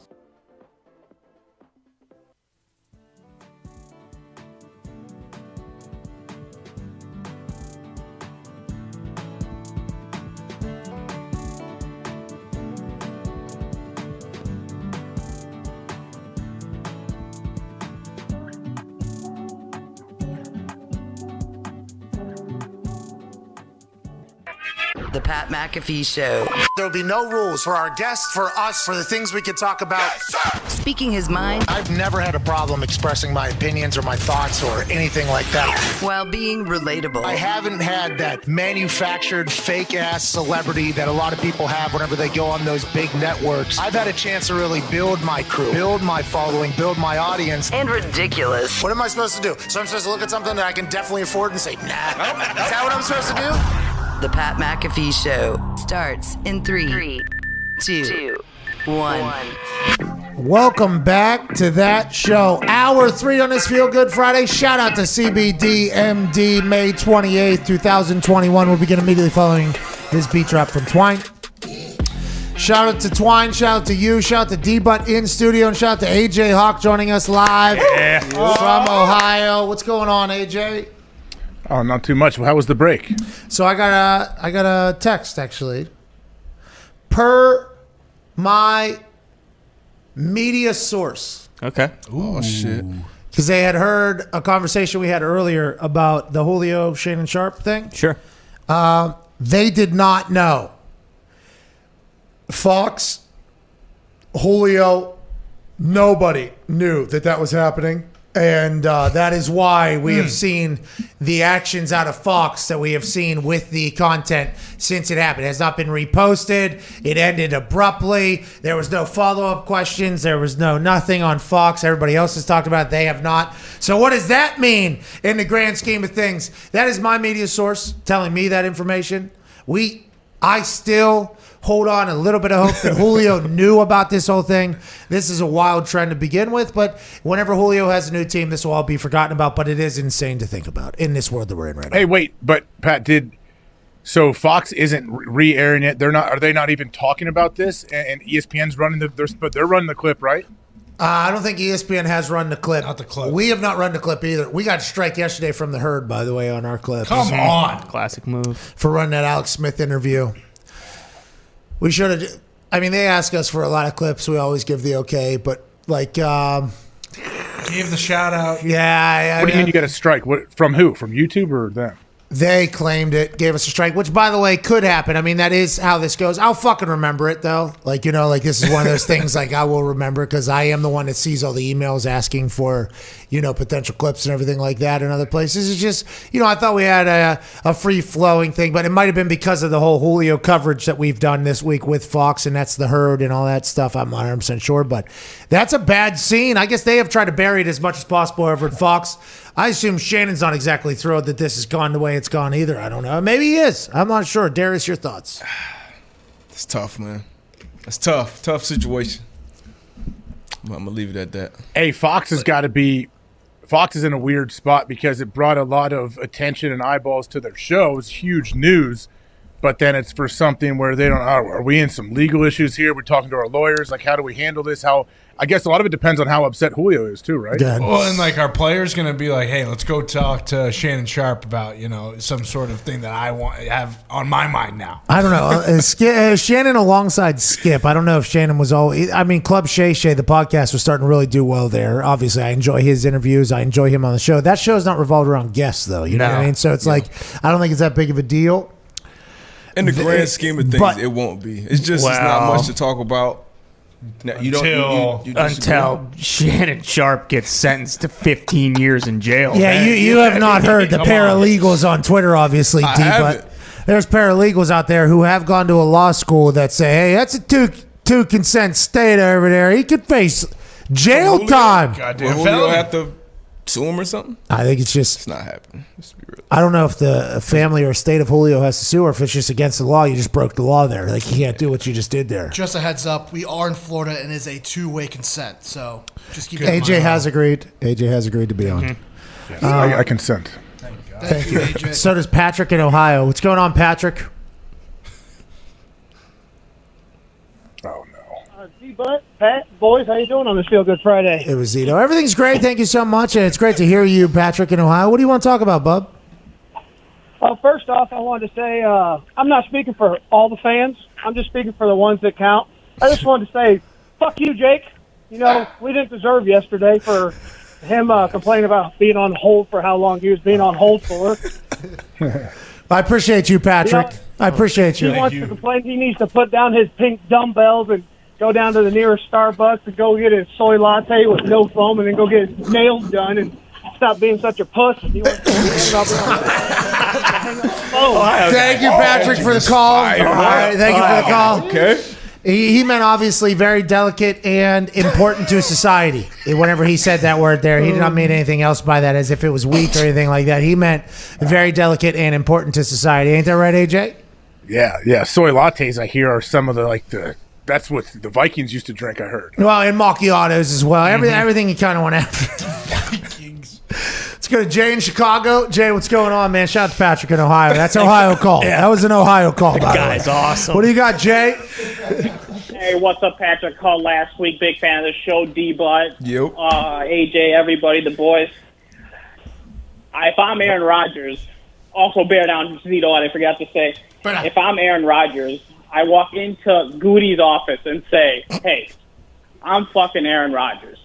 Without me, you guys would be Detroit for the past 25 years, okay? You give me what I want, and if not, I got a sore shoulder. You guys still pay me my money.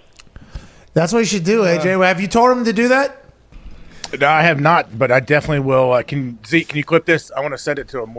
Maybe I'll Zoom with him and show him the clip. You might as well give him the Patrick from Ohio clip as well. Yeah. True. I don't know what type of soy latte is potentially over there in Hawaii, but after Miles Teller gets punched in the mouth in the bathroom at the restaurant you guys are at, I'm assuming there could be a little bit of a pick-me-up. I think Patrick in Ohio could do that for him. Let's go to Zach in Oregon. What's going on, Zach? Hey, Pat, how's it going? Not too sure. Got a question for you about multi-sport athletes, MSAs. You yourself, great multi-sport athlete. LeBron James could have done football, but he did basketball. I was just wondering if you think that potentially, if he would have tried hard enough and not focused on basketball, if potentially, LeBron James could do a 900. Thank you. Oh, skate? Oh, yeah. Skateboarding? Tony Hawk. Yeah. I mean, with how big LeBron is, probably get good momentum Okay, on that half pipe. Darius, with your extensive research on skateboarding, do you think LeBron could do a Tony Hawk 900 or a kickflip if he had to? If it's all he did with his entire life? Kickflip for sure. 900, is that like 360, 720, like that? Yeah. Tony Hawk did it. Yeah. And that ain't nothing to sneeze at, because when you're going up there, by the way, you're blind to what's behind you. That's right. And you're like 25, 30 feet in the air. You know what I mean? So I used to play the video game, the Tony Hawk game. Oh, yeah. That was one of my favorites back in the day, but I don't know about a 900. Some body parts or some bodies aren't built to skateboard. Tony Hawk's the only guy to ever land the 900. I mean, unless we're talking maybe Bob Burnquist, it ain't fucking happening. Okay? Well, another skating legend. What about Bob Scheckler, Burnquist. dude? Ryan Scheckler's out there hitting fucking Scheckler's Scheckler's doing that. Tebow was Shaq could do it. Shaq could definitely do that. What are you talking about? No. Rob Dyrdek does it, I bet. Rob Dyrdek could definitely do that. He's a street skater, okay? He Tebow ain't did hitting it. the half pipe. If he AJ. needed to or wanted to. difference? What's Hey, the by the way, difference? he's from Centerville, isn't he? No, he's from He's from Kettering when I was born. Kettering, Kettering, yeah, he's from Ohio. He's an Ohio guy. Yeah, I mean, there's obviously a lot of skate legends. Nobody's Tony Hawk out there. Shout out to Mikey Taylor. I had Mikey Taylor on the man. Shout out Mikey Taylor. Nike deal, I believe. Mikey. Let's go to Daniel in California. Maybe Bucky Lassick. Maybe. 900. Sheesh. It's tough. Daniel in California, where all the skaters live. What's going on, dude? Pat, AJ, Darius, the boys. Feel Good Friday. Thank you for having me on the show, everybody. Thanks for joining us, Daniel. What part of California are you in?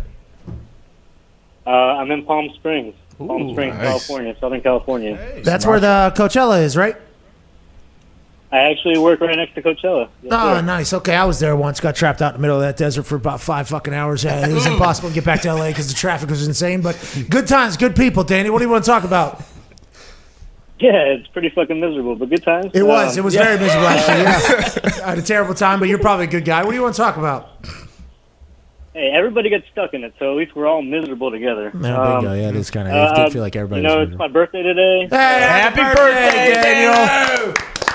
Thank you. Woo! Appreciate you guys. I was trying to find a way to feel good because I just got my new Penguin sweater, and now I feel stupid wearing it. But which player? 87. Yeah, don't ever feel stupid wearing the greatest player of all time, Daniel. Happy birthday. You're welcome, says Sydney. Are the Panthers still in this thing? Done. Oh, no. They lost to Tampa. Yeah, done. Good run. You know, I was driving. We got a stud at goal. We got a stud in the net, though. We need him. We're going to try to get him. We're at Steelers. Yeah, we're going to try to steal him from your team because your team, you said earlier that there's nobody down there around where the Florida Panthers are playing where you're walking out of a gas station there saying, go Panthers. Right? No. Nobody's doing that. No. We talked about that because Ty walked out of a gas station right down the road here in Tampa Bay, and 2 people passed each other, and he said, go Bolts. That's right. Go Bolts. And Darius was like, yeah, they ain't doing that down in Miami or whatever. You know what's very interesting? I saw Tampa Bay Lightning, flags flying on the back of cars all over the place here. Mm-hmm. And, they didn't do that in Florida. Florida has no idea. South Florida has no idea the Panthers exist. You know what I mean? They have no idea that team exists. No. Darius has no clue. If Darius wasn't such a big hockey guy, they wouldn't even know. They made the playoffs. Guess who didn't? The Detroit Red Wings. All that just to shoehorn that joke in. No, it wasn't a joke. No, It's not a joke. It's real. This is a sports truth show.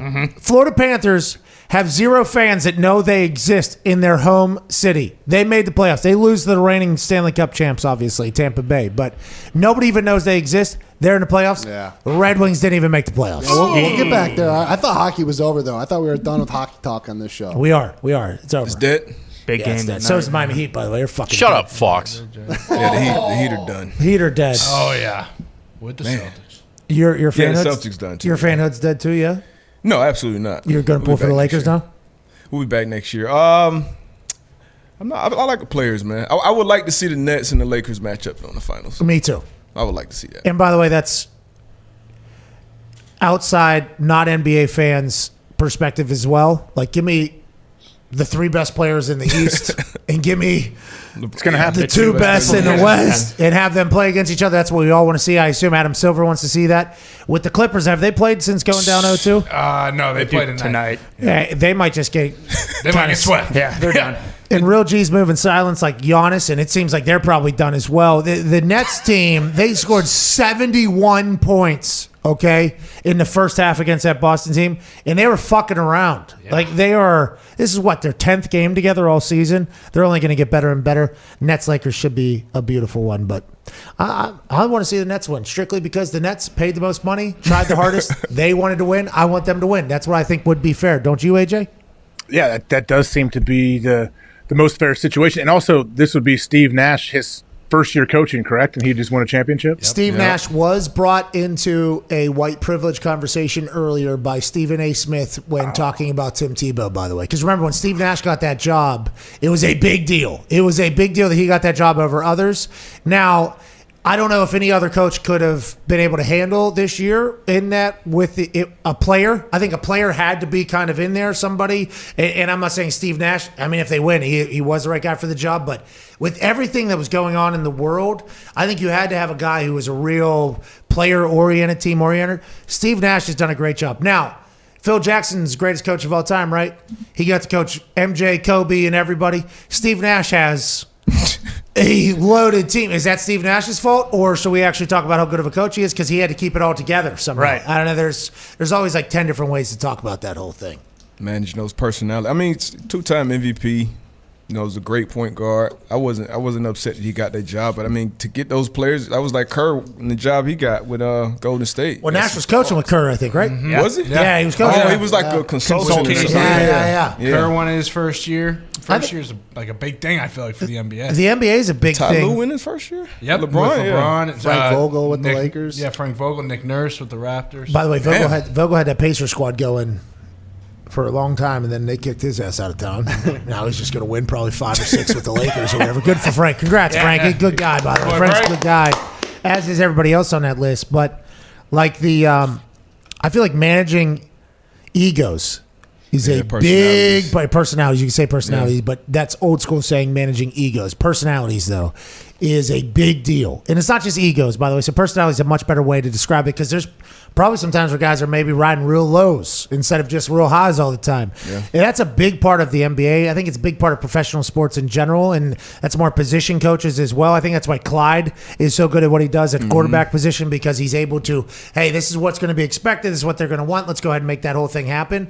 But I think that's a skill that is not something everybody has. And I think it kind of gets shit on a lot. It's like, if you can get the best out of the best people, like, you're also probably up there in the group of like who could be the best at what they do, you know? And there was a time this year where Kyrie Irving just like was basically radio silent for like 2 weeks, and everyone was asking Steve Nash like, "Hey, what the hell's going on with your team?" It's like, look, I don't know what's going on with Kyrie, but like I can just make do with what I have, and they were still, you know, a good team. And then going into playoffs, Kyrie said, "Basketball does not matter." No. Yeah. And Steve Nash is like, "Hey, listen, I understand, man. You got your mind on bigger things, but all we need just 60 minutes right here, dude. Just need you to pass, do whatever the hell you want to do, all right? And then afterwards, you want to save the world? We appreciate you for it.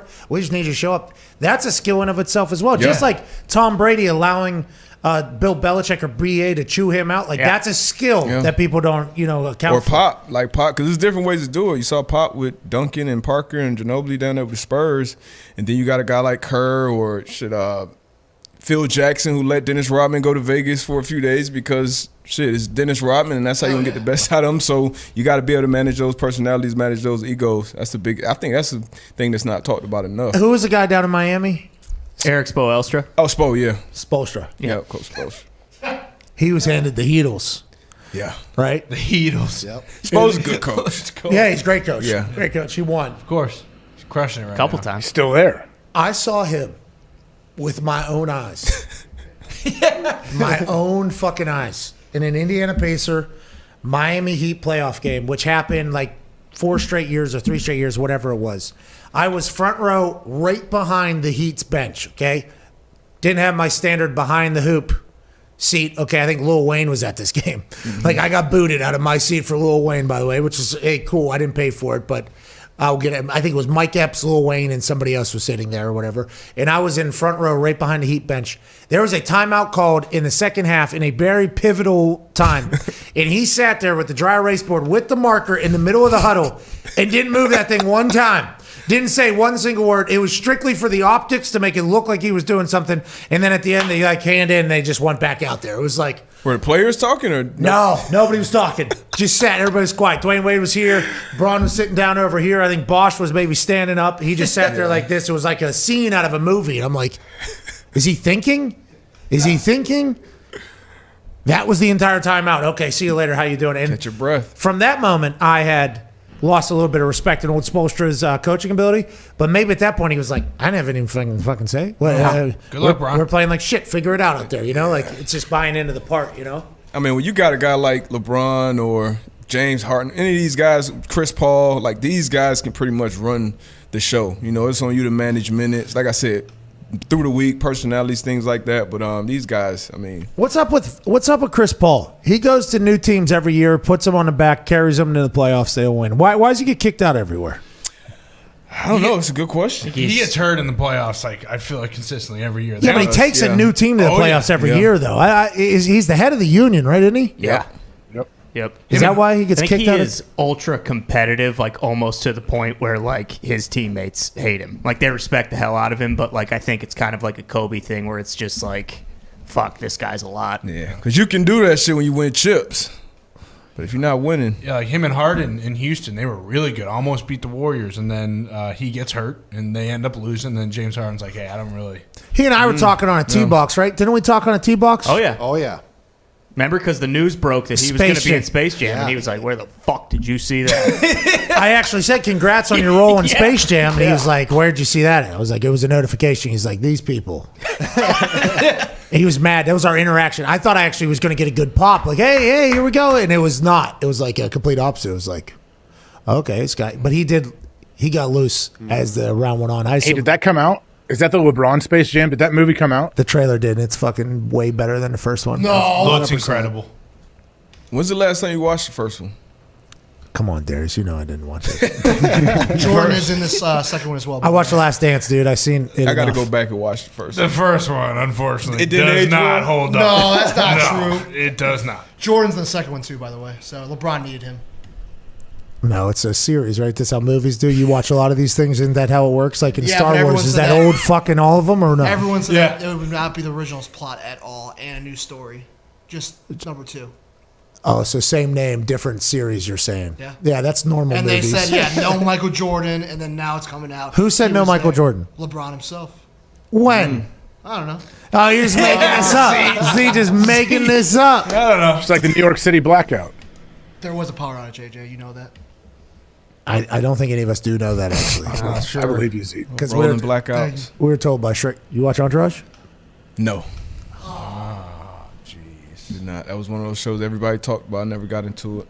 You'd like it, Tebow. Jump on in, dude. T-But you would like that show. Yeah. Give it a run. Is it one of those binge? Can I binge it? Oh, yeah. Yeah? I think it does hold up, too, I've been told. Okay. It does. Which seasons? Some people say there's a few in there that don't. Watch through season 5, then you can pretty much shit Canada after that. Yeah. Quite a money grab late there. Yeah. What's that? It does not hold up. What do you mean?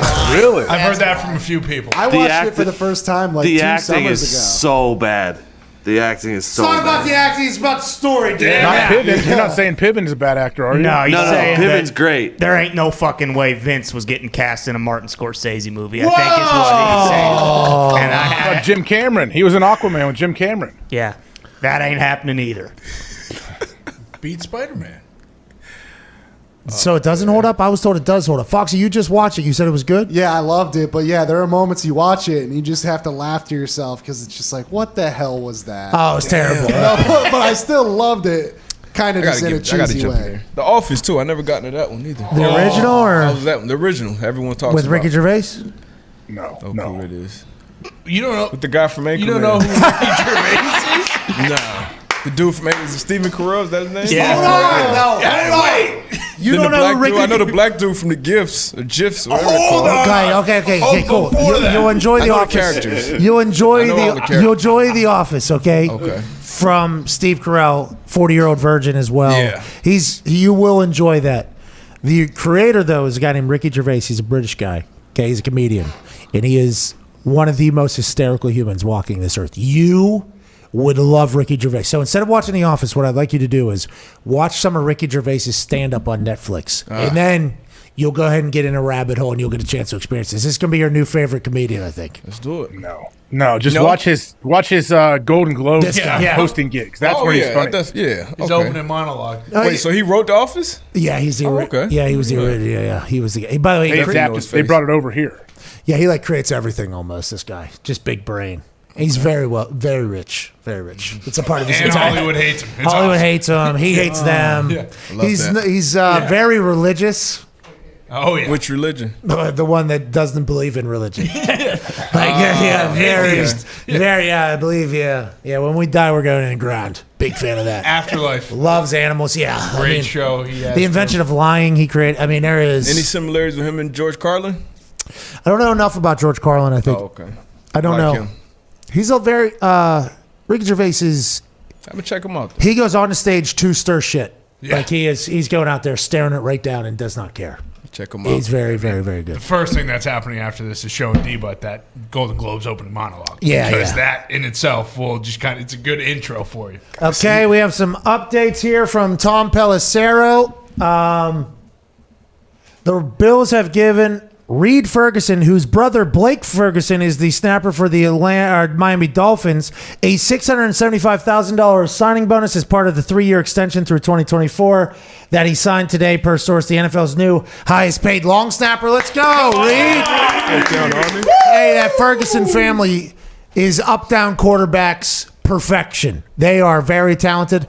Blake is at Miami. He was at LSU, won a national championship down there. That is a position you have no idea exists until they fuck up. If you don't fuck up, you're around a long time. You make a lot of money. $675,000 signing bonus, though. Good for him. A lot of people are going to be pissed off about that that are fans. Like, why are we paying a long snapper that? It's because he could ruin your entire season with just 1/8 of a second hanging on to the ball too long and snapping it over somebody's head. Insane position. I would never want to do it, but that is the one that if you want to get your kids into it, and if they're great at not fucking up, they can make money forever doing. What do most are most long snappers in the NFL? Were they D linemen in college and high school? Tight ends. I think there's Luke linebackers. Luke Rhodes was a Athletic, linebacker. too. Tom McMahon kind of forced him into snapping, I think, on the side. Now he's the guy. Great. Hey, if you're a linebacker that's on the fringe, you're a fringe guy. It's a long shot for you to make a roster, and they say, "Hey, let me take some snaps get your ass over there, take some snaps." You could be the backup long snapper. If you're the backup long snapper, the more you can do. Luke was the backup long snapper there for Jacob Tammy. He was our backup long snapper. He had to snap to me one game there for a bit. He was good. Tight end. Yeah, tight end. I think Nick was a backup long snapper for the Patriots. Yep. He said he could pick up Tim Tebow and throw him on. That's some scary shit when that long snapper gets hurt. That changed the whole game. It was awesome. By the way, changed for both teams. Yeah. The other team's like, hey, the long snapper's out. Okay, are we going all out blitz or are we going all out rush or are we sitting back because this punt is going to be terrible? There's two different strategies because if you go for it, it's like, all right, it's going to be slow. Op time's going to be slow. There's no way that person knows how to block either. We can probably run some little games up here at the middle. Or do we sit back and let them just kind of let this whole thing fall apart? He might snap it over his own head here at the time.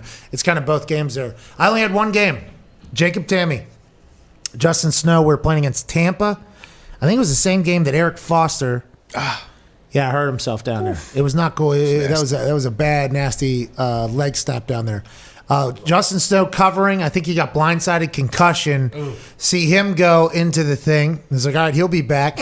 All of a sudden, we get the ball. We get past the 50. It's like, okay, it's going to be a field goal. I guess he'll be back. Then all of a sudden, Jacob Tammy comes. He's on the offense. He's getting balls. He runs over on first down or second down. He's like, hey, I got to get a couple here. Takes his gloves off. He's literally just came off the field, snapped a couple. It's like, yeah, you're good, dude. We go jogging on the field. It was... He nor I had a clue what was going to happen. He was really good in practice, but it's a whole different ball game when it's in the game. He delivered a seed, perfect. Ooh, nice. Bang, how you doing? Let's keep it moving. I did a full celebration behind him. Mm-hmm. He didn't have to snap again, I don't think, after that. But, yeah, it's a game changer as soon as that happens. What would you say? Rush? I mean, go all out? I'm a big rush guy. Yeah, blow right through him, block the punt. I'm a big, get somebody laying at the feet of the punter every single time guy. Because I hate that. So, it gets in your mental? No, you just got to think about it. You just got to okay, I can't be. So it gets in your mental. No, nothing gets in my mental. It's a steel trap up here. Go ahead and look at the stats, especially towards the last 4. Nothing really gets me, but it does make me think like, oh, these motherfuckers are bringing it. Okay, so I got to I don't mean it in a bad, like I'm saying you're able to overcome. No, but you have to think about it. Yeah, but the way you're saying it, it gets in your mentals. It is a negative connotation. You said no, but I have to think about it. Yeah. Yeah, but it gets in your mental. Yeah, but the way you guys are saying it is like in a negative. Like a quarterback. Yeah, you took it as a slight to you. Like you feel offended right now. I do, yeah, because it did not. Because you had to bring up your stats and everything. I was giving it as a compliment. Like, no, you're able to overcome the thought. No, you weren't. I know somebody's at my feet. That's not what you were saying. That's not what you're saying. It is. It is. We know. It's okay. You're going to be fine. You get that row back 3/4 zip on. Okay, you get that row back on. Okay. Support the sponsors, man. Sorry. No, I'm just saying you're starting to, get crazy. But yeah, it did fuck with me actually a couple times. Yeah. Yeah, like I saw Ed Reed, by the way. We're playing against Baltimore there early. Greatest punt blocker rusher ever.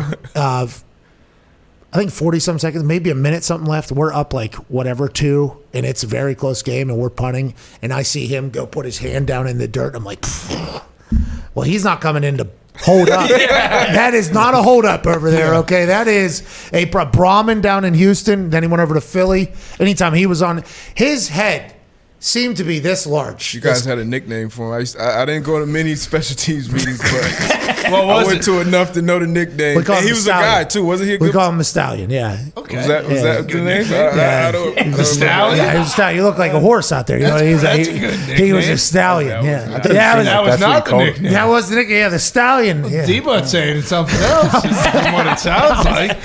That was the nickname. I'm not going to leak special teams information. Hey, look at the Stallion over there. Guy looks like an actual horse is running through. Oh, so it was a horse joke as for his head. It wasn't me. The sharp guy, Connor. Yeah, it was not that. It was not that. Close. It don't even allude to that. You call him horse head? No. Okay. No, we call him Stallion. Okay. This kid's a Stallion. And by the way, he used to twist his hair. He had long hair.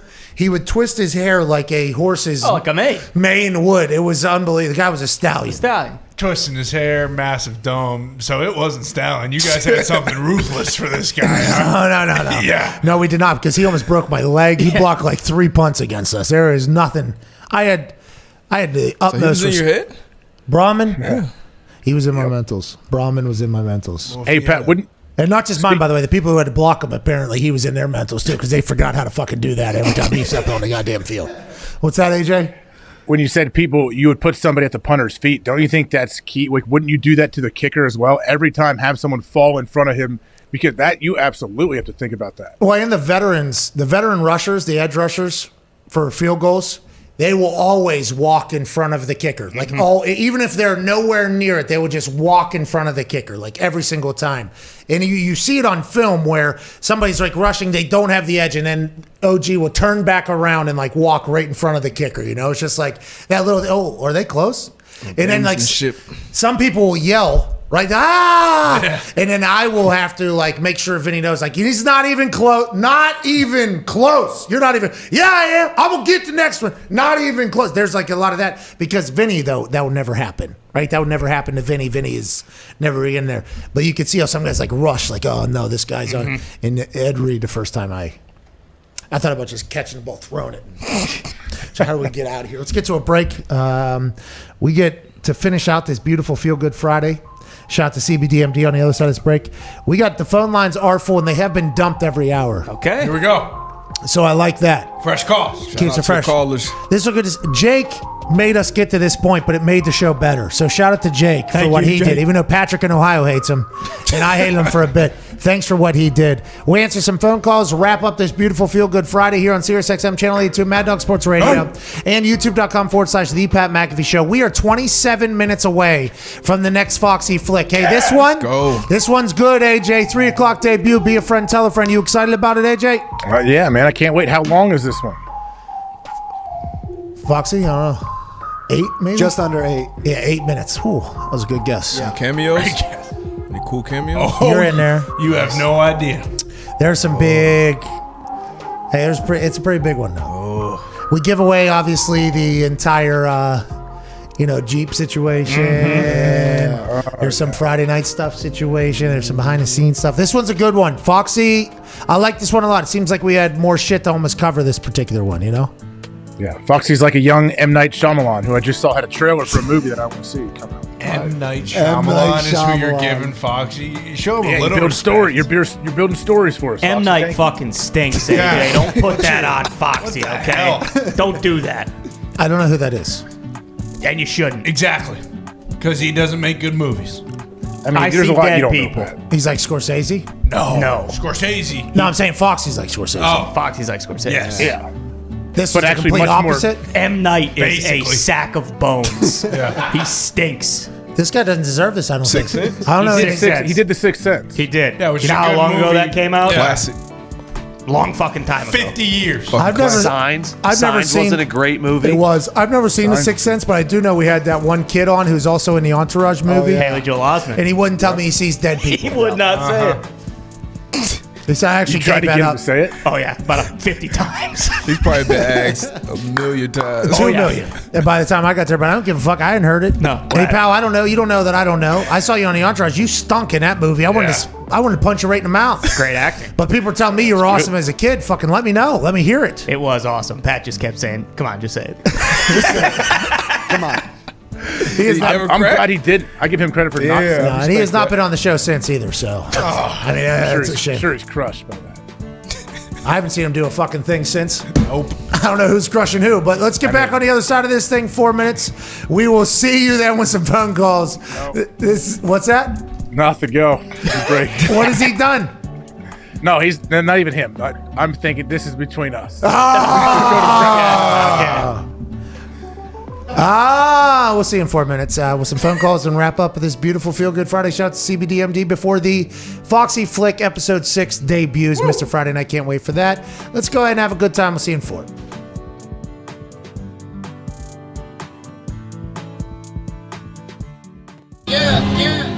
Don't want a Porsche, don't want Ferrari. I want a Grizzly, I want a Harley. I want a 446.7 pound stroke diesel F250 with a lift kit on it. I wanna hop off a plane and just land somewhere. Have a farm or some land somewhere. Couple cows, couple dogs, couple barns, and some brand new green John Deere. I wanna make them all mad. All of the people who told me I'm whack. Rolling my high school reunion, I'm wearing all black. Cowboy boots and a camo hat. Whole lot of jewelry on. Whole lot of Grey Poupon. Don't know what you be on, but I be gone.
That opening kickoff in that Super Bowl you're referring to with the Colts, Hester takes to the crib. You having a little bit of a heart attack there? Very bad decision, Pat, on my part. All week up in Indy, we're practicing, and we know he's their number one threat. They don't have a lot of offensive weaponry. They win with defense and special team. So for the whole week, we're in Indy. We're not going to let him touch the ball. We practice squibbing to the corners, bouncing the ball, high kick, pop-up kickoff, punt it out of bounds, everything to not let him touch the ball. We have a chapel service and the chaplain talks about David and Goliath, and he says, hey, the reason David beat Goliath, he wasn't afraid. Everybody else was afraid. David ran right at him, threw it right between the eyes, and it was over. And I started thinking, we're acting like we're afraid of Devin Hester. So I told the team on Saturday night, I hope we lose the toss. We're going to kick off. We're going to kick it right down the middle. When we pound him, they'll know we mean business. It's going to be over. We kicked it to him. 12 seconds later, he's in the other end. Sideline, looking at me saying, what idiot decided to kick the ball to Devin Hester? But fortunately, the last 59 minutes, the team made up for it. Wait until they see the tone we set on the opening kickoff. Yeah, that was it. I bet you Vinatieri was sitting there. I don't know if that's such a good idea.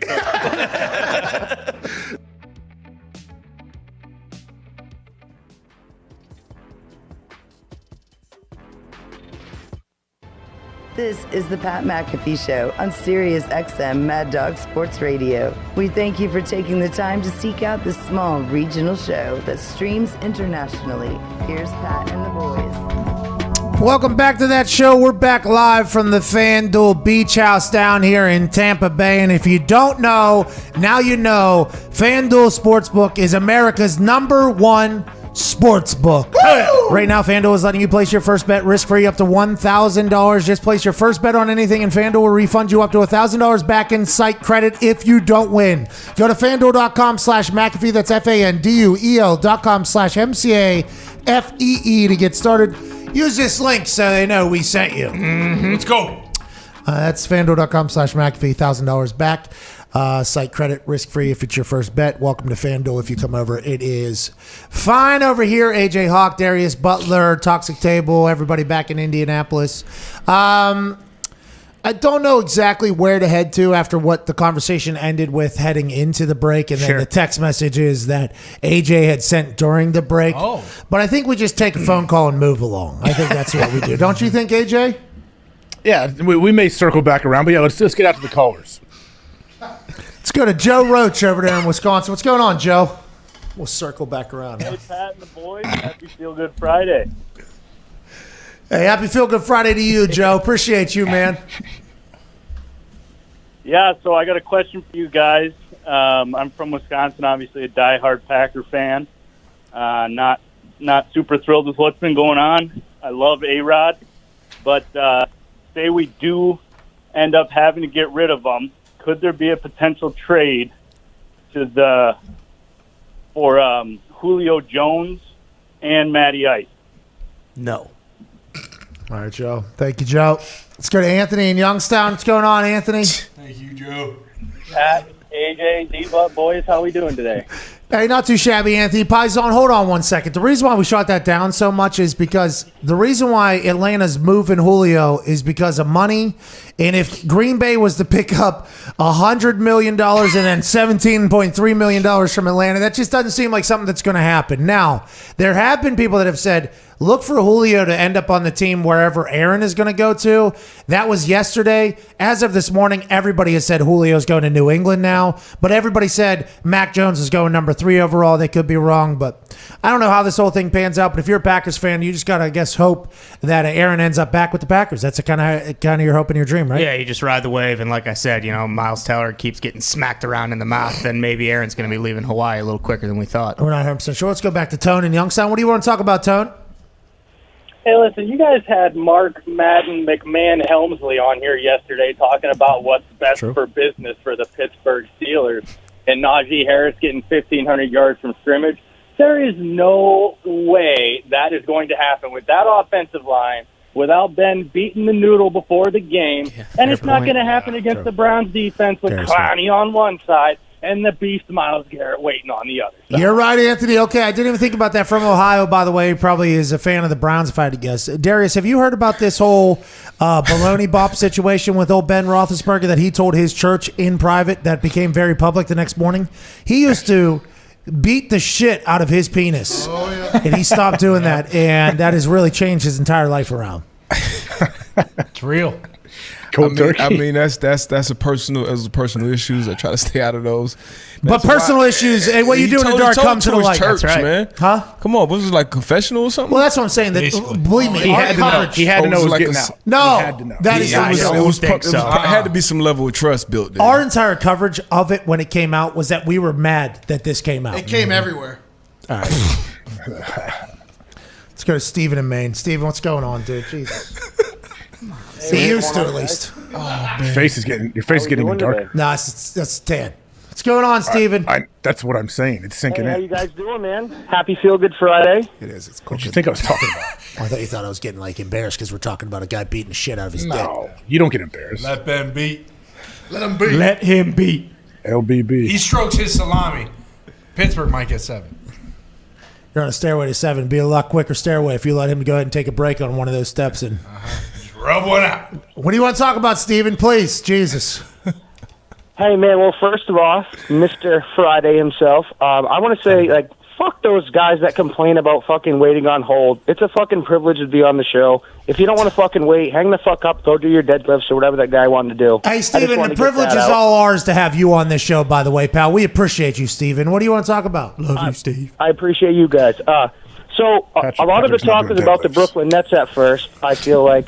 But the Milwaukee Bucks have been smashing the Heat, who I believe was Eastern Conference champions last year. So do you guys think the Bucks might come back and possibly beat the Nets? Steven, thank you for your question. We'll let the Miami Heat fan and NBA fan Darius Butler answer this question. Have the Miami Bucks shown in the slaughtering of the Miami Heat that they can beat the Nets in your eyes? Well, I mean, the Bucks, if they can shoot, if they keep shooting how they are, absolutely, they could beat anybody. And they got some great defensive additions. Drew Holiday came over. He's a great great point guard both ways. And they got PJ Tucker, gives a little more toughness on defense. So that's the one weakness with Brooklyn. They don't really play defense. By the way, Drew Holiday, hell of a ball player. Ball player. New Orleans said, get out of here. See ya. He was their star. He was their final announcer, the oldest guy on the roster. Yeah. Get him out. I think you can still announce Zion last, by the way, with Drew there, and then they need to move on from Zion down there in New Orleans. Let him go. Zion needs to move on from New Orleans, yeah. Or they need to bring in players to him. That ain't happening. We need Zion in New York. Need Zion in New York. We need Zion in New York. Him as a Nick with Randall. Yes. Oh, and if Derrick Rose is going to play for another 2-3 years, 4 years, whatever the hell Derrick Rose is going to do, he looks better than that. Let's go, dude. RJ Barrett's his best friend. Already plays for the next two. Madison Square Garden is happening. Damn, he got 3 lefties? 3 lefties on the team? Yeah, it's tough to do. That's tough to do. Be weird. Yeah, when they swing the ball, though, you never know when it's coming. When That's right. When they get in that triple threat position. Let's go, Mike in Chicago. What's going on, Mike? Hey, Pat, AJ, Debo at the boys. How's it going on this Feel Good Friday? Hey, a lot better now with you calling in. I'll tell you that right now. What do you want to talk about, man? Man, I've been a Packer fan going to Soldier Field for 20 years now. I can't imagine running into them saying, hey, you can't bring that green and gold jersey inside. You know, you see what Tampa Bay is doing to these poor Panther fans. I mean, there's like 4 of them in existence, and then you're going to go in there and say, I got this ticket policy. You can't be wearing that jersey in here. That's just nonsense. What happened, Mike? Tell us. We don't know what happened, Mike. Tell us what happened. So there's this video on Twitter that's surfacing, on Reddit too, and apparently these Florida Panther fans were just sitting, minding their own business, trying to watch their team lose to Tampa Bay, and these executives come down and say, "Hey, you got to get out of the stadium. You can't be wearing that Panther jersey. It's against our ticket policy." And big long video talking about conversations. Go talk to this person. Go talk to that person. No way. Did it have like a vulgar name on the back or something? Come on. Mike, thank you for allowing us to know that. Nick, where the hell were you? This feels like this is hockey news. Nick, what is this all about? Does the Tampa Bay Lightning and the NHL in general not promote an inclusive environment where all fans are welcome? Listen, there might be a scrap in the crowd, but I think some of the best times are when away fans are, penetrating enemy territory. The Panthers? Panthers Bucks? No, Pat, it's much ado about nothing. It's corporate policy in club seats in a special section of the arena. It's just one particular area where they want people paying money, and they're going. I guess they're going to be on camera more. I don't know, but it really seems like not that big of a deal to me if it's one section of the arena. I agree, but how do you end up in there anyways? Probably family, friends. I've seen some people invite some family and friends. Like, matter of fact, we had a player whose girlfriend was a huge Steelers fan. She would come to our games with a Steelers jersey on. Yeah, in the family section, around the rest of the family. Actually, they wouldn't let her in the post-game, like, little family hangout after we got our ass whooped. I think we would have won, they would let her in. Yeah, we did lose by. I understand the policy. I think it's bullshit. We lost by a lot. Yeah, we didn't do good against Big Ben. He was. Oh, that's why we were losing to him. Yeah, he was play him now. Yeah, pounding his baloney. Pat, you know, this whole Ben baloney bopping situation would have already died down if you didn't, and you and the Bugle Boys didn't continue to make it. That's not true. That's true. Because I didn't know about it. This was a Schefter report. It was reported, and then you know how the news cycle is. Next day, it's gone. Yes. Wait, what did Schefter? What did his tweet say? Can we pull it up? Sure. Go back to it. The day after he did his little Jesus thing, he literally. And by the way, I'm not knocking anybody if they are doing that. If you go into your church on a Zoom because COVID says you can't go to church in real life, I assume you don't expect your testimony to be aired out everywhere else. Of course, Schefter got that thing. What are you talking about? It was accumulation of information too. It wasn't just that. I mean, I think it's safe to think like, hey, I'm always on camera, no matter what. Well, that's how I live my life. Let's go to David. Well, not when you're spanking your baloney nonstop. He wasn't thinking that.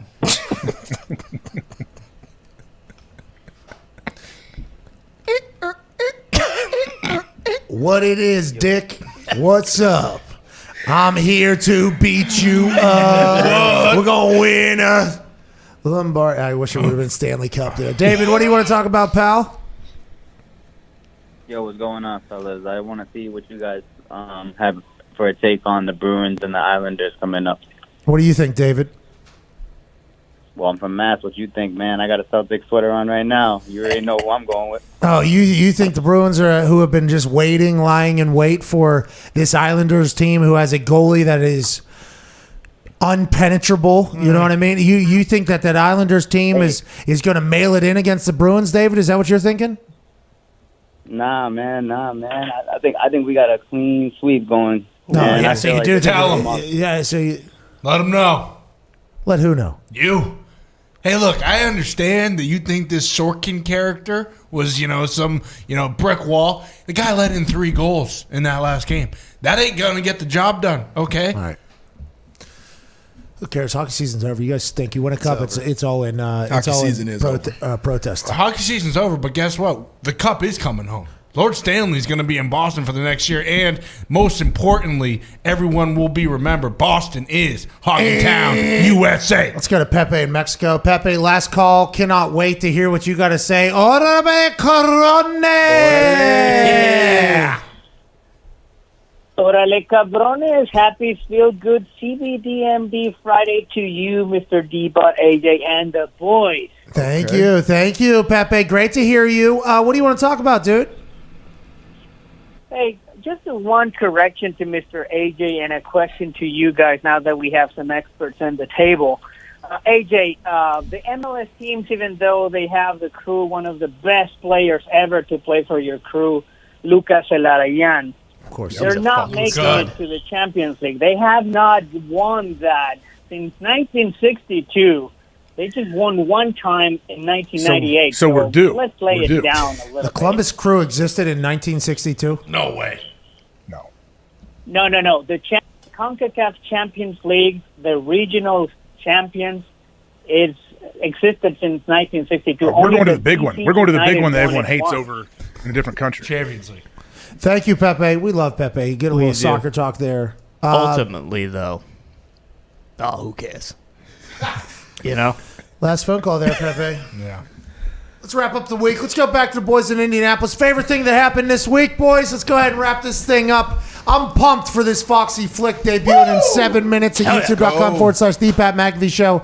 Chris Mad Dog Russo, Mad Dog Unleashed will be on the other side of break on SiriusXM. His show will be better than ours, we promise. Even though we've covered literally everything, I think we don't get enough credit for that. There's a 9th grader who's 6'5", 260 pounds in Manchester High School in Georgia. That's my favorite thing of the week. I got a chance to see what the future looks like. 6'5", 260 yoked are what 9th graders look like now. Say hello to sports in 2030. You will not be able to play. This might be actual Avatar from James Cameron's movie. He is going into 9th grade. That is an 8th grader that is taking that picture right there. That's my favorite thing, Darius. Georgia might be having her way with Florida if this is the new norm. I just want to let you know that. Sheesh. Yeah, she's back in Indianapolis. Your favorite thing that happened this week, boys? My favorite thing was AJ Hawk thinking some guy named Bruce worked with us. Okay, Bruce does not work with us, although he did get his row back from a guy named Brown. Diggs, your idea? My favorite thing of the week was, Shannon Sharpe may have to serve 50 to life. All right, that is something that people are talking about, paralegals on the internet. Nick, your thoughts, your idea, what's your favorite thing of the week? Favorite thing of the week, Pat, easily a huge pop for me when you explained to AJ how photographic memory works. Yeah, that was a lot of fun. That was today. Seems like you didn't really think past today, but I do like that. And Foxy, you said you have a favorite thing of the week? Yep, my favorite thing of the week. All the boys got verified on Twitter this week, except for Boston Con. Oh, yeah! Fuck you, Foxy! Go to hell! I would like to let everybody know the only reason why I did that was to set up for us to point out the fact that Boston Connor is the only person in the office that does not have a verified Twitter account. I sent everybody's names in to get verified. Something must be on his Twitter. We know why. Why? Yeah. I haven't tweeted in 2 years and I got verified. They're trying to shut me down because I know what they're doing over there. I know what you're doing over there. Okay. Alex Jones Jr. All right. By the way, with the documentary coming out, Alex Jones did not know how to pronounce Ghislaine's name. He told Rogan, Ghislaine. It was not. It's Ghislaine, allegedly. I guess there's a documentary coming out about that whole thing, but Alex Jones did take a swing, which I think he does a lot. Darius, I can't thank you enough for joining us today. AJ, you're the absolute best. Chris Mad Dog Russo, Mad Dog Unleashed is on the other side. AJ, anything to say to the SiriusXM listeners before the best weekend of their entire life and SmackDown tonight at 8 o'clock?